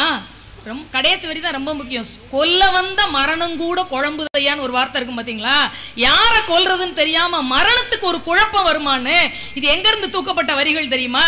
வாலி இறந்து கிடக்கும் போது தாரை மேல் விழுந்து புலம்புவாள் இல்லையா? அதுல உள்ள பாடல் வரீங்க. கேப்பா, என்ன நீ இப்படி செத்து கிடக்குற, ஏன் உசுறு உன்கிட்டையும் உன் உசுறு என்கிட்ட இருக்கும் இல்லையா சொல்லிக்கிட்டே இருந்த. அப்ப அவன் ராமனுடைய அம்பு தாக்கப்பட்டால் முதல்ல நான் தானே செத்துருக்கணும். என்ன நடந்தது? மரணத்தில் குழப்பம் இருக்கிறது, கொல்வதில் போர் தர்மம் தவறப்பட்டிருக்கிறது என்று தாரை புலம்புவதாக கம்பன் எழுதியிருப்பான் பாத்தீங்களா? அந்த பாடல் வரிதான் இது. செருஆர் தோழ நின் சிந்தை உளேன் எனில் மறுவார் வெஞ்சுரம் என்னையும் வவ்வுமால். அவன் விட்ட அம்பு ராமபாரமாகவே இருந்தாலும் என்னத்தானடா முத தொலைச்சிருக்கணும். இது போர் அல்ல, மறைந்திருந்து தாக்கிய அதர்மம் என்ற வரிகளை இந்த வரியில சொல்லியிருப்பாரு. கொல்ல வந்த மரணம் கூட குழம்புமையா என்று சொல்ல முடியும் என்று சொன்னால், இதை எளியவர்களிடத்திலே மிக எளிமையாக கொண்டு சேர்க்க முடியும் என்று சொன்னால் அது திரையிசை பாடல்களால் தான் முடியும். அதை 100 ஆண்டு காலமாக திரையிசை செய்து கொண்டிருக்கிறது. வேற வழியே இல்லாம உங்களுடைய இலக்கிய வரலாறுகளை நீங்கள் 20ஆம் நூற்றாண்டின் கடைசியையும் 21ஆம் நூற்றாண்டின் கடைசியையும் எழுதித்தான் ஆக வேண்டும். இலக்கு குட்டல் இயம், இலக்கு இருக்க வேண்டும். ஒரு குறிக்கோளோடு சில அழகியலும் கருத்தியலும் இருக்க வேண்டும் என்று சொன்னால் அந்தந்த மொழிகளிலே அந்தந்த காலகட்டத்திலே இருக்கத்தான் செய்யணும். சினிமா பாட்டுங்கிறது சினிமாவுக்கு உயிர் மாதிரி. சில திரைப்படங்கள் காலத்தால் கரைக்கப்பட்டிருக்கும். காலத்தால் சினிமாக்கள் கரைக்கப்பட்டிருந்தால் கூட அதிலே உள்ள பாடல்கள் எல்லாம் காற்றிலே கரைந்து நம் செவிப்பறைகளிலே மோதிக்கொண்டே இருக்கும். மருதகாசி எழுதின நீலவண்ண கண்ணா வாடாங்கிற பாட்டையும் வாராய் நீ வாராய்ங்கிற பாட்டையும் நம்மால் தவிர்க்க முடியுமான்னு யோசிச்சு பாருங்க. நம்முடைய வாழ்க்கையின் எல்லா காலகட்டத்திலும் பொருத்த பொருத்தி எதை பார்க்க முடிகின்றதோ அது மட்டும்தான் வாழ்வியல் இலக்கியமாக இருக்கும் என்று சொன்னால் 20ஆம் நூற்றாண்டின் கடைசி பகுதியும் 21ஆம் நூற்றாண்டினுடைய இந்த நடப்பு பகுதியும் திரை இலக்கியம் தவிர்க்க முடியாததாக இருக்கிறது. பல கடவுள்களையும் பல மத வழிகளையும் பல மார்க்கங்களையும் விடுதலை போராட்டங்களையும் இன்றைக்கு வரைக்கும் இருக்கக்கூடிய சமூக நீதிகளையும் எடுத்துக்கொண்டு வைக்கிறது. ஏன்னா சிவப்பதிகாரம்ன்ற ஒரு படத்துல விஷால் பாடுற மாதிரி ஒரு பாட்டு இருக்கு. வலியோர் சிலர் எளியோர் தம்மை வதையே புரிகுவதா வருது இன்னைக்கு வரைக்கும். எப்படி பாட முடியுது? திரை இலக்கியத்தால் தான் கொண்டு போய் சேர்க்க முடியும். மகராசர்கள் உலகாளுதல் நிலையாமனும் நினைவோ, மகராசர்கள் உலகாளுதல் நிலையாமனும் நினைவோ அப்படிங்கிறது இன்னைக்கு வரைக்கும் எடுத்துட்டு வந்து எல்லாருடைய காதுகளிலும் கொடுக்க முடிகிறது என்று சொன்னால் அது திரை இலக்கியத்திற்கு மிக மிகப்பெரிய சாத்தியமாக இருக்கிறது. திரைப்பாடல்கள் இலக்கியம்தான் என்பதிலே எந்தவித ஐயப்பாடும் இல்லை. நீங்கள் எதை கேட்கிறீர்களோ அது உங்களுக்கு கிடைக்கிறது. அதிகப்படியாக கலிப்பா கேட்டீர்கள் என்றால் துள்ளிசை பாடல்கள் தான் கிடைக்கும். நல்ல நல்ல இசைகளும் உள்ளே இருக்கத்தான் செய்கிறது. தேடுங்கள், பாருங்கள், மகிழுங்கள் என்று கூறி வாய்ப்பளித்த நல்லவர்களுக்கு நன்றி பாராட்டி விடைபெறுகிறேன். நன்றி, வணக்கம். இந்திரா சும்மா இலக்கியங்களை அடுத்து உண்மையில அவங்க இப்படி பாடுவாங்கன்னு நான்லாம் எதிர்பார்க்கவே இல்லை. ஒரு சாப்பாடு கொண்டு வர்ற ஒரு பொண்ணு, ரிக்ஷாக்காரங்கெல்லாம் இந்த சாப்பாடு கொண்டு வர்ற பொண்ணை ரிசீவ் பண்ணுற மாதிரி ஒரு பாட்டை கவிஞர் வாலி எழுதியிருப்பார். சாப்பாடுங்கிறது எவ்வளோ முக்கியம். உதாரணத்துக்கு எங்கள் அம்மா நான் சாப்பிட்றப்ப சொல்லுவாங்க, டே கல்யாண வீட்டிலலாம் சாப்பிட்டீங்கன்னா கொஞ்சம் சோறை மீதி வச்சு இலையை மூடி வைடாமாங்க. எதுக்குமா? அம்மா சொன்னால் சொல்கிறத செய்டா அப்படிம்பாங்க. சரிம்மா அப்படின்ட்டு எங்கள் அம்மா சொன்ன மாதிரியே கொஞ்சோண்டு சோறு மீதி வச்சு தான் மூடி வைப்பேன். பெரியவன் நானே கேட்டேன், எதுக்குமா இப்படி சோறை கொஞ்சோண்டு மீதி வச்சு மூடி வைக்க சொல்கிறீங்க? டே நீ சாப்பிட்டோன்னு அதை தூக்கி குப்பை தொட்டியில் தான் போடுவோம், நாயெல்லாம் சாப்பிட வரும்.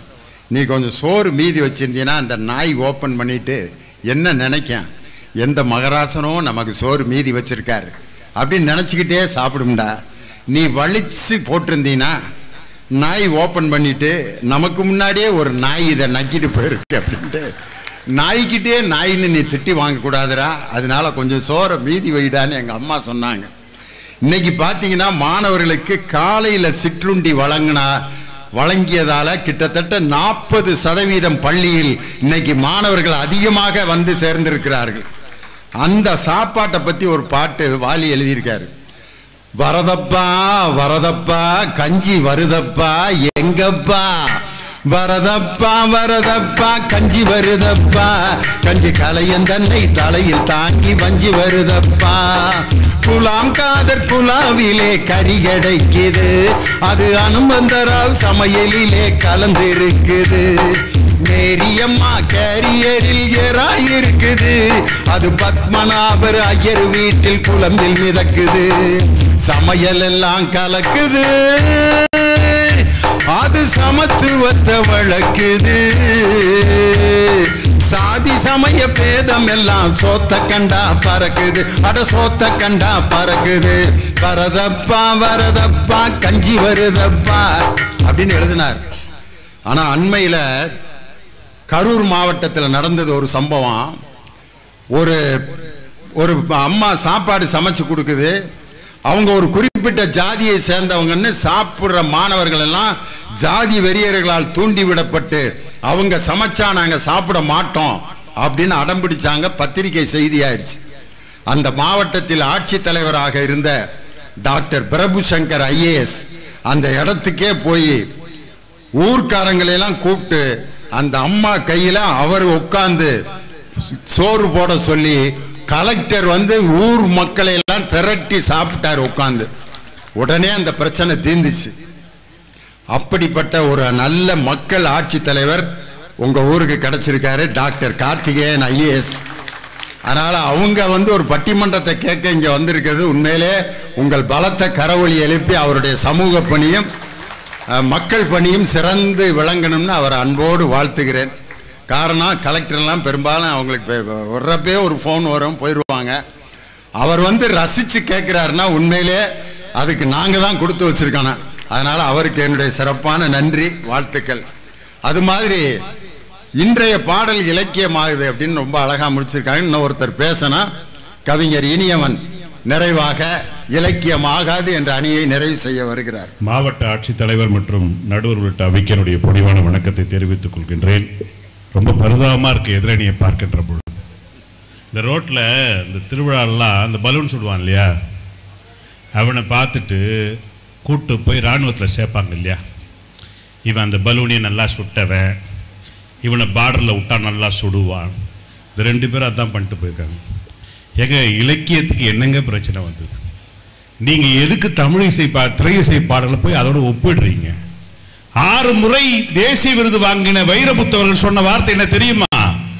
என்னுடைய இலக்கிய நயத்தை என்னுடைய திரை இசை பாடலில் தேடாதீர்கள், என்னுடைய கவிதை புத்தகத்தில் தேடுங்கள் என்று சொன்னார். எழுதினவரே சொல்லிட்ட பிறகு நீங்க எதுக்கு அவ்வளவு வக்காலத்து வாங்குறீங்க? வாலி சொன்ன வார்த்தை என்ன தெரியுங்களா? காசுக்கும் மாசுக்கும் தான் நான் பாட்டு எழுதுறேன் தவிர இலக்கியத்திற்காக ஒன்றும் எழுதுறேன்னு அவரே சொல்லிட்டார். கண்ணதாசன் அவர்கள் கண்ணீர் விட்டு ஒரு வார்த்தை சொன்னார் தெரியுமா? நான் இந்த பாட்டு எழுதியதற்காக வெட்கப்படுகிறேன். எந்த பாட்டு தெரியுங்களா? இழந்த பழம் பாட்டு இருக்குல்ல, அது எழுதி முடிச்ச உடனே சொன்னாரு, என் வாழ்க்கையில் நான் பண்ணிய மிகப்பெரிய தவறு இந்த பாட்டு என்று கண்ணதாசனே ஒத்துக்கிட்டாரு. இந்திரா ஒத்துக்க மாட்டேன். எனக்கு என்ன வருத்தம்னா, ஒரு லைன் 2 மணி நேரம் பேசுவேன். நீ பேசுவ தாய், எனக்கு பஸ் 9:30. எனக்கு என்னன்னா, நாங்க பரவாயில்ல, உன் கிளாஸ்ல இருக்கிற பசங்க நிலைமை யோசிச்சு பாரு. இந்த அம்மா ஒரு லைனுக்கே 2 மணி நேரம் பேசணும்னா ஒரு புக்கை நடத்துறதுக்குள்ள அந்த பசங்க என்ன ஆவானு? எல்லாரும் படிப்பு விட்டே போயிட்டு இருப்பானுங்க. இவங்க என்ன சொல்றாங்க, அதாவது நீங்க ஏன் துள்ளலிசை பாடலாம் கேட்குறீங்கன்னா, ஒரு பாட்டு ஒன்று இருக்காங்க, அசிலி பிசிலி ரசமடி நீ சிரிக்கும் சிரிப்பில் கதகளி. நடுவர் அவர்கள் பாடநூல் கழகத்துடைய தலைவர். எனவே அவர் சொல்ல வேண்டும், அசிலி என்றால் என்ன, பிசிலி என்றால் என்ன. இது எந்த தொல்காப்பியருடைய நூல்ல இருந்து ஆய்வு பண்ணி எடுத்து எழுதுனாங்கன்றது தயவு செஞ்சு சொல்லுங்க. ஏங்க என்னங்க இது, ஒரு நியாயம் வேணாவா? அதே இல்லாமல் அவர் சொல்றார், மகாபாரதத்திலே அர்ஜுனன் கர்ணன் தாய கட்ட வாடினா, அவன் மொண்டாட்டி எழுந்தா, உடனே இவன் இடுப்பு பிடிச்சி கையை வச்சா அது இடுப்பில் பட்டுடுச்சு, அவ்வளோதான். இந்த ஆள் பேச்சை கேட்டு நான் ஒரு நாள் எங்கள் ஃப்ரெண்டு வீட்டுக்கு போய் உட்காந்துட்டேன் 2024. எங்கம்மான்னு கேட்டேன். அண்ணன் உட்காருங்கண்ணே, அவர் வெளியே போயிருக்காரு, வந்துடுவார். நாங்கள் இந்த பொண்ணு காய் அரைச்சிட்டு இருந்து, காயில் அரியும்போது கை அறுத்துடுச்சு, ரத்தம் ஊற்றுச்சு. தேடுற துணி இல்லை, டக்குன்னு எடுத்து வாயில் நான் விரல வச்சிட்டேன். பொண்ணு விரல எடுத்து வாயில் வச்சிட்டேன். புருஷங்கார வாசலில் நிற்கிறான். நான் சொன்னான் பாருங்க, உங்களை எரிக்கவோ புதைக்கவோன்னு கேட்டான். நீ எந்த காலத்தில் வந்து உட்கார்ந்துக்கிட்டு மகாபாரதத்தில் நடந்தது இனிய வீட்டில் நடக்குது பாருங்க. எந்த காலத்தோட எந்த காலத்துக்கு இன்னைக்கு நடைமுறை என்னங்க?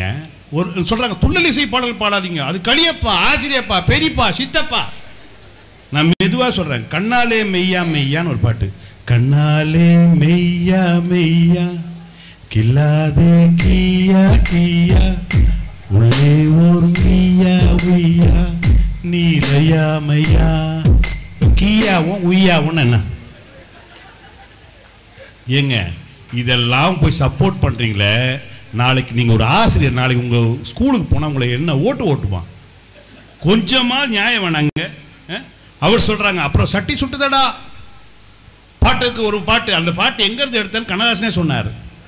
பட்டினத்தடிகளுடைய தாய் மரணம் அடைந்த பிறகு அங்க போய் நின்று பார்க்கிறார், விறகுகளால் அடுக்கப்பட்டு தாயுடைய உடல் மேல வச்சிருக்காங்க. அப்ப சொல்றாங்க, என்னை பெற்ற 2 திங்களாய் அங்கமெல்லாம் நொந்து பெற்றெடுத்த தாய்க்கு விறகுல வச்சிருக்கிறார் சொல்லிட்டு பச்சை வாழை மட்டைகளை போச்சு சொன்னாரு. அன்னை இட்ட தீ அடியை வயிற்றிலே, பின்னை இட்ட தீ தென்னிலங்கையிலே, யானுமிட்ட தீ முழுகவேன்னு சொன்ன பிறகு பச்சை மரங்கள் பற்றி இருந்த வரலாறு உண்டு.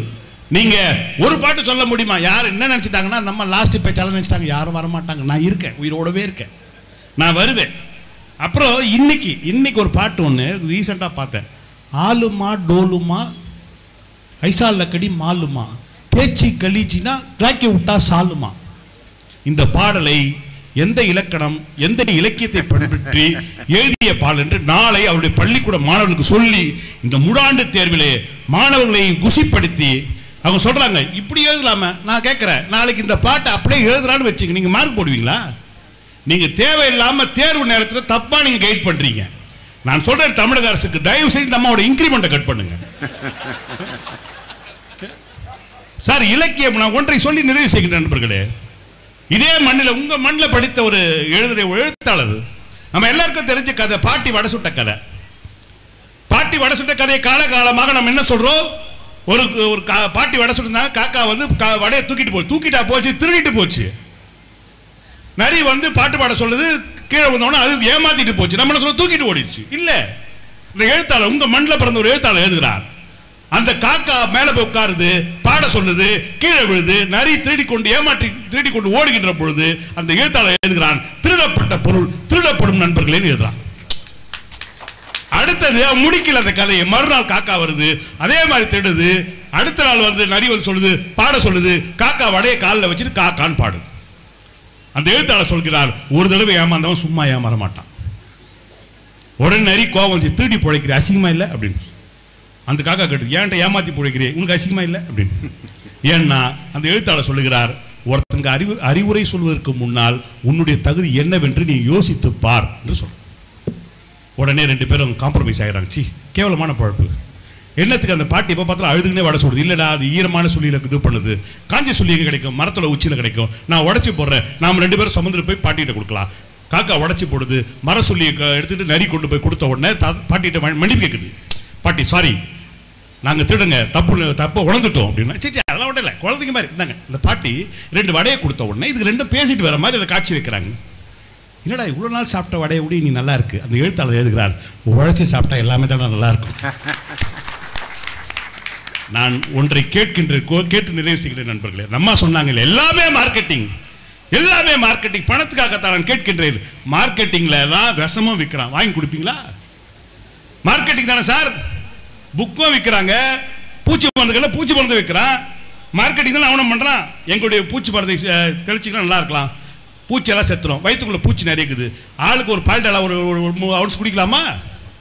என்னங்க நீங்க பேசுறீங்க? நீங்க ஒரு ஆசிரியர், தயவு செய்து இனிமேல் இது போன்ற தலைப்புகள் வந்தால் தயவு செய்து நீங்க ஒத்துக்காதீங்க. நீங்க ஒத்துக்காதீங்க, நான் பேசலாம், பிரச்சனை கிடையாது.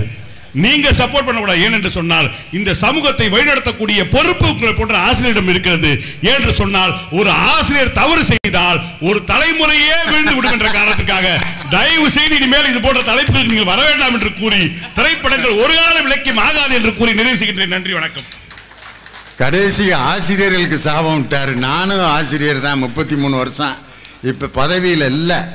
33 வருஷம் வாத்தியாரா இருந்த ஒரே காரணத்துக்காக தான் மாண்புமிகு தமிழக முதல்வர் ஒரு ஆசிரியரை பாடநூல் கழக தலைவராக உட்கார வைக்கணும்ட்டு அந்த பொறுப்பை எனக்கு கொடுத்தாரு. உண்மையிலே ஒரு வாத்தியார்களுக்கு இப்படி வாத்தியார்கள் மேலே இவ்வளவு கோபம் ஏன்னு தெரியல. இனியவனுக்கு ரொம்ப ஆச்சரியமா இருக்கு. நெல்லை ரசிகர்களை பார்க்கும்போது 9 மணியை கடந்தாலும் நான் நீங்கள் ஒரு 50 பேர் எந்திரிப்பீங்க. நம்ம லைப்ரரியன்ட்ட சொல்லி, ஐயா கிளம்பிக்கிட்டு இருக்காங்க, முடிச்சிடவா அப்படின்னு கேட்கலான்ட்டு இருந்தேன். நீங்கள் என்னடான்னா எனக்கு சேலஞ்ச் பண்ணிட்டு இருக்கீங்க, பார்த்துடலாமான்ட்டு. இப்போ பட்டிமன்றம் எப்படி நடந்துகிட்டு இருக்குன்னா, திண்டுக்கல்லா திருநெல்வேலியானு. அதில் உங்களை தப்பாக கணக்கு போட்ட திண்டுக்கல் தோல்வி, வெற்றி எங்கள் திருநெல்வேலியினுடைய ரசிக பெருமக்களுக்கு தான். அதுக்காக உங்கள்கிட்ட 1.5 மணி நேரம் நான் தீர்ப்பு சொல்ல போகிறதில்ல, ஷார்ட்டாக ஜட்ஜ்மெண்ட் மாதிரி சொல்லலாம். இன்னைக்கு பார்த்தீங்கன்னா திரைப்பட பாடல்களை இலக்கியம் ஆகும் ஆகாது அப்படிங்கிறதுக்கு மனசில் ஒரு மனிதனுக்கு ஈரம் வேணும். ஒரு மனிதனுக்கு முக்கியமான 3 குணாதிசயங்கள் எதுன்னா, நல்ல நகைச்சுவையை கேட்டு மனவிட்டு சிரிக்கணும், ஒரு சோகமான சம்பவம் நடந்தால் 2 சொட்டு கண்ணீர் விடணும், சமூக விரோத செயல் நடந்தால் கோவப்படணும். இந்த 3 குணமும் ஒருத்தன்ட்ட இல்லைன்னா அவன் இந்த உலகத்தில் வாழ்ந்த பிரயோஜனமே இல்லை. இந்த குணங்களை நிறைய உங்களுக்கு வளர்த்தெடுத்த எழுத்தாளர்கள் நிறைந்த இடம் இந்த நெல்லை மாவட்டம். வண்ணதாசன் ஒரு எழுத்தாளர் எழுதின ஒரு கதை, பிணம் தூக்கின்னு ஒரு கதை. தலைப்பே பிணந்தூக்கின்னு எழுதியிருக்காரு. அதில் என்ன சொல்றாரு, ஒரு பிணத்தை தூக்குறவன் கலகம் பண்றான். யார் யாரு செத்தவன் எவனோ தெரியல, எனக்கு என்ன சம்பளம் கொடுக்குறீங்க நீங்க, என் வீட்டில எல்லாம் எவ்வளவு விலைவாசி உயர்ந்து போச்சு, எனக்கு தூக்குறதுக்கு சம்பளம் வேணும், கொண்டு போய் இறக்குறதுக்கு சம்பளம் வேணும், தனித்தனியாக எனக்கு ரூபா வேணும் அப்படின்னு பெரிய சண்டை. சர்ரா, நீ வாங்குறத விட உனக்கு அதிகமாக நான் பணம் தர்றோம் அப்படின்ட்டு, நீ வழக்கமாக வாங்குறது 500 ரூபா, இந்த தடவை உனக்கு 2000 ரூபா தர்றோம்டான்ட்டான். சந்தோஷமாக தூக்கிட்டுறதுக்காக அந்த பிணத்தை பார்க்குறான். யாரு? பிணந்தூக்கி பார்த்துட்டு தூக்கிட்டு அழுதுகிட்டே வர்றான், கண்ணீர் விட்டு அழுகுறான். ஏன்டா அழுகுற அப்படின்னா, இல்லைங்கய்யா என்னடா 1500 ரூபாய்க்கு சண்டை போட்டான், இந்த அழுகிறானேன்ட்டு முடிச்சுட்டு கீழே வச்சுட்டு சொன்னான், நான் என் குழந்தை பிறந்தோன்னு ஃபோட்டோ எடுக்க வந்தேன். இந்த செத்தவர் வந்து ஃபோட்டோ ஸ்டுடியோ வச்சுருந்தவர், பாப்பா பிள்ளை அவர் பேர். ஃபோட்டோ எடுத்துட்டு ரொம்ப கஷ்டப்பட்டு சேர்த்து வச்சுருந்த அந்த 5 ரூபாயை கொடுத்தேன். உங்ககிட்ட எல்லாம் போய் காசு வாங்கிட்டு நான் ஃபோட்டோ எடுக்கிறதா, வச்சுக்கடா அப்படின்னு அன்னைக்கு எனக்கு 5 ரூபாயை திருப்பி கொடுத்தாரு. அவரை தூக்குறதுக்கு நான் காசு வாங்கினேன்னா நான் மனசாட்சி இல்லாதவனா போயிடுவேன் அப்படின்ட்டு அந்த காசை வாங்காமல் இறக்கி வச்சுட்டு இடத்த காலி பண்ணி ஓடிட்டானா. அந்த பிணம் தூக்கி எங்கே சென்றான் என்று தெரியவில்லைன்னு கதையை முடிச்சிருப்பார் வண்ணதாசன் என்ற உங்கள் மண்ணின் மைந்தர். ஒரு மனுஷனுக்கு ஈரம் இருந்தால் தான் ஒரு விஷயத்தை ரசிக்க முடியும். இன்னைக்கு ஒரு பேப்பரை மடிக்கணும்னா என்ன செய்யறான், மடிச்சு கிழிக்கணும்னா எவ்வளவுதான் மடிச்சாலும் இந்த அப்படி நாக்கில் ஒரு இழுப்பு கொடுத்துட்டா அழகாக அப்படி நூல் மாதிரி கிளியும். துணி அயன் பண்ணணும்னா லேசாக தண்ணியை தெளித்து அயன் பண்ணால் அது பாட்டுக்கு தண்ணி எதுக்கு தெளிக்கிறான், அந்த சுருக்கத்தையெல்லாம் எடுத்துறான். அதே மாதிரி தலையை பாருங்கள், லேசாக இப்படி ஈரமாக இருந்துச்சுனாக்க தோட்டுறதுக்கு நல்லா இருக்கும். நகம் வெட்டுறப்ப அந்த நகத்தை ஊற வச்சு வெட்டினோம்னா 5 நிமிஷத்தில் வெட்டிடலாம். ஈரம் இருந்தால் எந்த செயலும் எளிமையாக நடக்கும்ங்கிறதுக்கு இந்த மாதிரி உதாரணங்களை நம்ம எடுத்து பேசணும். இதிலிருந்து நான் என்ன சொல்ல வர்றேன், திரைப்பட பாடல்கள் அந்த கேரக்டருக்கு தகுந்த மாதிரி சில பாடல்களை எழுதியிருப்பார்கள். அதனால அந்த பாட்டில் இலக்கியமோ இல்லை இலக்கண வரம்போ எதுவுமே இருக்காது. ஒரு பாட்டு பார்த்தீங்கன்னா, அண்டங்காக்கா கொண்டக்காரி ரண்டக ரண்டக ரண்டக ரண்டக அச்சு வெள்ள பேச்சுக்காரி ரண்டக ரண்டக ரண்டக ரண்ட ஐயாரெட்டு சொல்லுக்காரி ரண்டக ரண்ட. இந்த பாட்டை எழுதினது யாரு தெரியுமா? 6 முறை தேசிய விருது வாங்கின கவி பேரரசு வைரமுத்து. அந்த படத்தில் இருக்க ரெமோங்கிற கேரக்டருக்காக இந்த பாட்டை எழுதியிருக்காரு. அவ்வளோதான் வித்தியாசம். இது மாதிரி எத்தனையோ பாட்டை சொல்லலாம். ராத்திரி நேரத்து பூஜையில் முதலிரவப்ப கேட்கிற பாட்டா அது, பயமா இருக்கும். இதெல்லாம் அந்த நேரத்தில் அந்த கேரக்டருக்கு தகுந்த மாதிரி எழுதப்பட்ட பாடல்கள். இதை போய் ஏன் இலக்கியத்தை போய் அதில் ஏன் தேடுறீங்கன்னு கேட்குறாங்க. இலக்கியம் ஆகாது அப்படிங்கிறாங்க. உதாரணத்துக்கு காலம் மாறி இருக்கு. நான்லாம் சின்ன பையனாக இருக்கும்போது எங்களுக்கு பெரிய பொழுதுபோக்கு என்னென்னா, மாரியம்மன் கோயிலில் 2 பொம்மையை வச்சு ஒரு பொம்மைக்காரரு பயாஸ்கோப் காட்டுவார். அப்போ ஒரு பாட்டு போடுவார், ஜிஞ்சினுக்கான் சின்ன கிளி சிரிக்கும் பச்சை கிளி ஓடி வந்தா மேடையிலே ஆட்டமாட ஆட வந்த மேடையிலே பாட வந்த என்ன மட்டும் அளவிட்டு ஓடிவிட்டா கூட்டத்தோடு. நான் சிரிக்கிறேன் சிரிக்கிறேன் சிரிப்பு வல்ல, நான் அழுகிறேன் அழுகிறேன் அழுக வல்ல. அந்த பொம்மை அப்படின்னு கைதட்டான். நாங்கள் ஒரு 5 காசு கொடுத்து அந்த கைதட்டுற பொம்மையை பார்த்து அப்படி சிரிப்போம். ஒரு ஜவு மிட்டாய் விற்கிறவர் கூட ஒரு பொம்மையை காமிச்சு தான் விற்பாரு. கை தட்ட அந்த பொம்மை. அவர் ஏகப்பட்ட பழமொழி சொல்லுவார். மணப்பாற முறுக்கு மாமியால நொறுக்கு இத்தனை ஜவு மிட்டாய் அப்படின்னு வாட்சி கட்டி விடுவார், மோதிரம் போட்டு விடுவார், கம்பல் போட்டு விடுவார். இதுதான் எங்களுக்கு பொழுதுபோக்கு. ஆனால் இப்போ இருக்கிற குழந்தைகள்லாம் ஒரு புது சீரியல் பார்க்குறான். என் பேரன்லாம் பார்த்தா, டே பட்லு என்னடா சமோசாவை தின்னுபிட்டு என்னை விட்டுட்டு நீ எங்கடா போற பட்லு? உடனே மோட்டு, டே இல்லடா மோட்டு, நம்மளை இன்னைக்கு ஜான் துரத்திட்டு வர்றான், நீ என்ன எப்படியாவது நம்ம காப்பாத்திட்டு போனோம்னா சிங்கம் சார்ட்ட போய் உடனே நம்ம ரிப்போர்ட் பண்ணணும். இல்லடா சிங்கம் சார் நமக்கு எதிராக கிளம்பிட்டாரா, நம்ம 2 பேரும் தப்பிச்சு போயிடலாம்டா, சமோசாவை உடனே கைப்பற்றா மோட்டு அப்படின்னு 2 பேரும் ஓடுறாங்க. அந்த பொம்மையை பார்த்து அப்படி கை தட்டுறான் என் பேரன். அவன்கிட்ட போய் ஜிஞ்சின்னு காஞ்ச போதாத்தா போ அப்படிங்கிறான். அவங்களுக்கு அவன் லெவலுக்கு இப்போ மாறிடுச்சு. டோரா இப்போ நம்ம எங்கே போகிறோம்? பாலைவனம், காடு, ஏரி. அதுக்கு நமக்கு வழி தெரியல, என்ன பண்ணணும்? நான் த மேப் நான் த மேப் நான் த மேப்னு ஒரு மேப் வந்து வழி காட்டுது. இன்னைக்கு நம்மளுக்கும் அதே மாதிரி எல்லா இடத்துக்கும் வழி காட்டுறதுக்கு இன்னைக்கு கூகுள் மேப் வந்துருச்சு. முன்னையெல்லாம் ஒருத்தன்ட்ட வழி கேட்டு பட்டு அந்த இடத்துக்கு போவான்.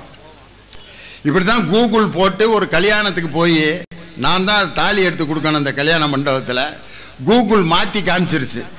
கேபிஆர் கல்யாண மண்டபத்துக்கு போகிறதுக்கு பதிலாக கேவிஆர் கல்யாண மண்டபத்துக்கு போய் என்னை வரவேற்று லியோனி ஒன்ட்டாடுறா அப்படின்னு கூட்டிகிட்டு போய் மேடையில் கூப்பிட்டு சால்வையெல்லாம் போற்றி நினைவு பரிசு கொடுத்து நினைவே தாலி எடுத்து கொடுத்து எல்லாம் முடிச்சுட்டு வெளியில் வர்றான். சாப்பிட்டு கூப்பிட்டு வர்றான். எங்க சார் உங்களுக்காக பொண்ணு மாப்பிள்ளையெல்லாம் காத்துக்கிட்டு இருக்காங்க. டே முடிச்சு வச்சுட்டேன்டா கல்யாணத்தை அப்படின்னா. இல்லை எங்கேயா போய் முடிச்சு வச்ச அப்படின்னா. அவனுக்கு பாருங்க ஒரு 5 காசு செலவு இல்லாம லியோனி தலைமையில கல்யாணத்தை முடிச்சுட்டான் அவன். ஆனா இவன் எனக்கு ஃப்ளைட் டிக்கெட்லாம் போட்டு கொடுத்து கல்யாண முகூர்த்த நேரம்லாம் போய் அதுக்கப்புறம் போய் கேபி யாருக்கு போல கேவி யாருக்கு போயிட்டேன்டா என்னடா பண்ண சொல்றேன்ட்டு. கூகுள் மேப் காலம். பாட்டு எப்படி இருந்தாலும் ஒரு பாட்டை வச்சு இன்னைக்கு திரைப்பட பாடல் இலக்கியமா இலக்கியம் இல்லையா அப்படின்னு சொல்லலாம். நீதிபதி ஓய்வு பெற்ற நீதிபதி சந்துரு அவருக்கு ஒரு வழக்கு வருது. மதுரையில் இருக்க சுடுகாடு ஒரு குறிப்பிட்ட ஜாதிக்கு மட்டும்தான் அந்த சுடுகாடு அப்படின்ட்டு வந்து ஃபைட் பண்றாங்க. இந்த சுடுகாட்டில் நாங்க மட்டும்தான் புதைப்போம், ஆனா வேற குரூப் வந்து புதைக்கிறான் அப்படின்னு வழக்கு. ஏண்டா செத்த பிறகுமாடா ஜாதி? பணத்துக்கு பிறகு அதுல என்ன ஜாதின்னு எழுதி வைக்க முடியுமா? அலெக்சாண்டருடைய வாத்தியார் தான் கேட்டாரு. அலெக்சாண்டர் இப்படித்தான் ஜாதி பித்து பிடிச்சி அலைஞ்சார். டயோஜீனியஸ் அவருடைய வாத்தியாரு 3 மண்டை ஓட்டை வரிசையா வச்சு அலெக்சாண்டரை கூப்பிட்டாரு. இது உங்க தாத்தாவோட மண்டை ஓடு, இதுல ஒண்ணு இருக்கு, எதுன்னு கண்டுபிடியான்னாரு. மண்டை ஓட்டில் எப்படி தாத்தான்னு கண்டுபிடிக்கிறது? ராஜாவுக்கும் மண்டை ஓடு ஒன்று தான், கூலி வேலை செய்கிறவனுக்கு மண்டை ஓடு ஒன்று தான். மண்டை ஓடு எப்படி ஒன்றோ அதே மாதிரி ஜாதியே மனுஷன்ட்ட கிடையாதுரா, நம்மளா ஏற்படுத்திக்கிட்டதுரான்னு அன்னைக்கு டயோஜீனியஸ் சொன்னார். நீதிபதி சந்துருக்கிட்ட இப்படி ஒரு வழக்கு வருது. அப்ப அவர் அந்த வாதாடுற வழக்கறிஞர், எங்கள் ஜாதிக்கென்று பாத்தியப்பட்ட இந்த இடம் அது எங்களுக்குத்தான் சொந்தம் அப்படிங்கிறார். நீதிபதி சந்துரு மேடையில் அந்த நீதிபதி ஆசனத்திலிருந்து வழக்கறிஞரை பார்த்து கேட்கிறார், நீங்க நெத்தியில என்ன போட்டிருக்கீங்கன்னு கேட்கிறார். விபூதி போட்டிருக்கார். அது என்னன்றார். சாம்பல். சாம்பல்னா என்ன? ஒரு எதையாவது எரிச்சா கிடைக்கிறதுக்கு பேர் தான் சாம்பல். எதை எரிச்சு உண்டாக்குன சாம்பல்னு நீங்க நெத்தியில பூசியிருக்க தெரியுமான்னு கேட்டிருக்காரு. இல்லைங்க அதெல்லாம் தெரியாது. எதுன்னே யாரை எரிச்சானே தெரியாத ஒரு சாம்பலை நீ நெத்தியில பூசியிருக்கும் பொழுது ஒரு மனிதனை எரித்தால் உண்டாகக்கூடிய சாம்பல் எந்த ஜாதிக்காரனுக்கும் ஒரே கலர்ல தாண்டா இருக்கான், அதைத்தான் நீ நெத்தியில பூசியிருக்க, இதுல என்ன ஜாதி? அதனால ஜாதி என்பது இறந்த பிறகு கல்லறையில் தேவையில்லை. அதுக்கு நான் ஒரு பாட்டை எடுத்துக்காட்டா சொல்றேன்னு மருதகாசி எழுதிய பாட்டை நீதிபதி தீர்ப்புல எழுதியிருக்காரு. எந்த பாட்டு தெரியுமா? சமரசம் உலாவும் இடமே நம் வாழ்வில் காணா, சமரசம் உலாவும் இடமே. ஆண்டி எங்கே அரசனும் எங்கே, அரசனும் எங்கே கசடனும் எங்கே, ஆடி ஓய்ந்த பின் கூடுவார் இங்கே, உண்மையிலே இதுதான் நம் வாழ்வில் காணா, சமரசம் உலாவும் இடமே. நீதிபதி தீர்ப்புல ஒரு திரைப்பட பாடலை எழுதி ஜட்ஜ்மெண்ட் எழுதியிருக்காருன்னா இதுக்கு மேல ஒரு திரைப்பட பாடலை இலக்கியம்னு நம்ம சொல்றதுக்கு வேற என்ன உதாரணம் சொல்ல முடியும்? இன்னைக்கும் பார்க்கிறோம், அழகுனா நம்ம ஒரு கான்செப்ட் வச்சிருக்கோம், அழகி போட்டி நடத்துறாங்க.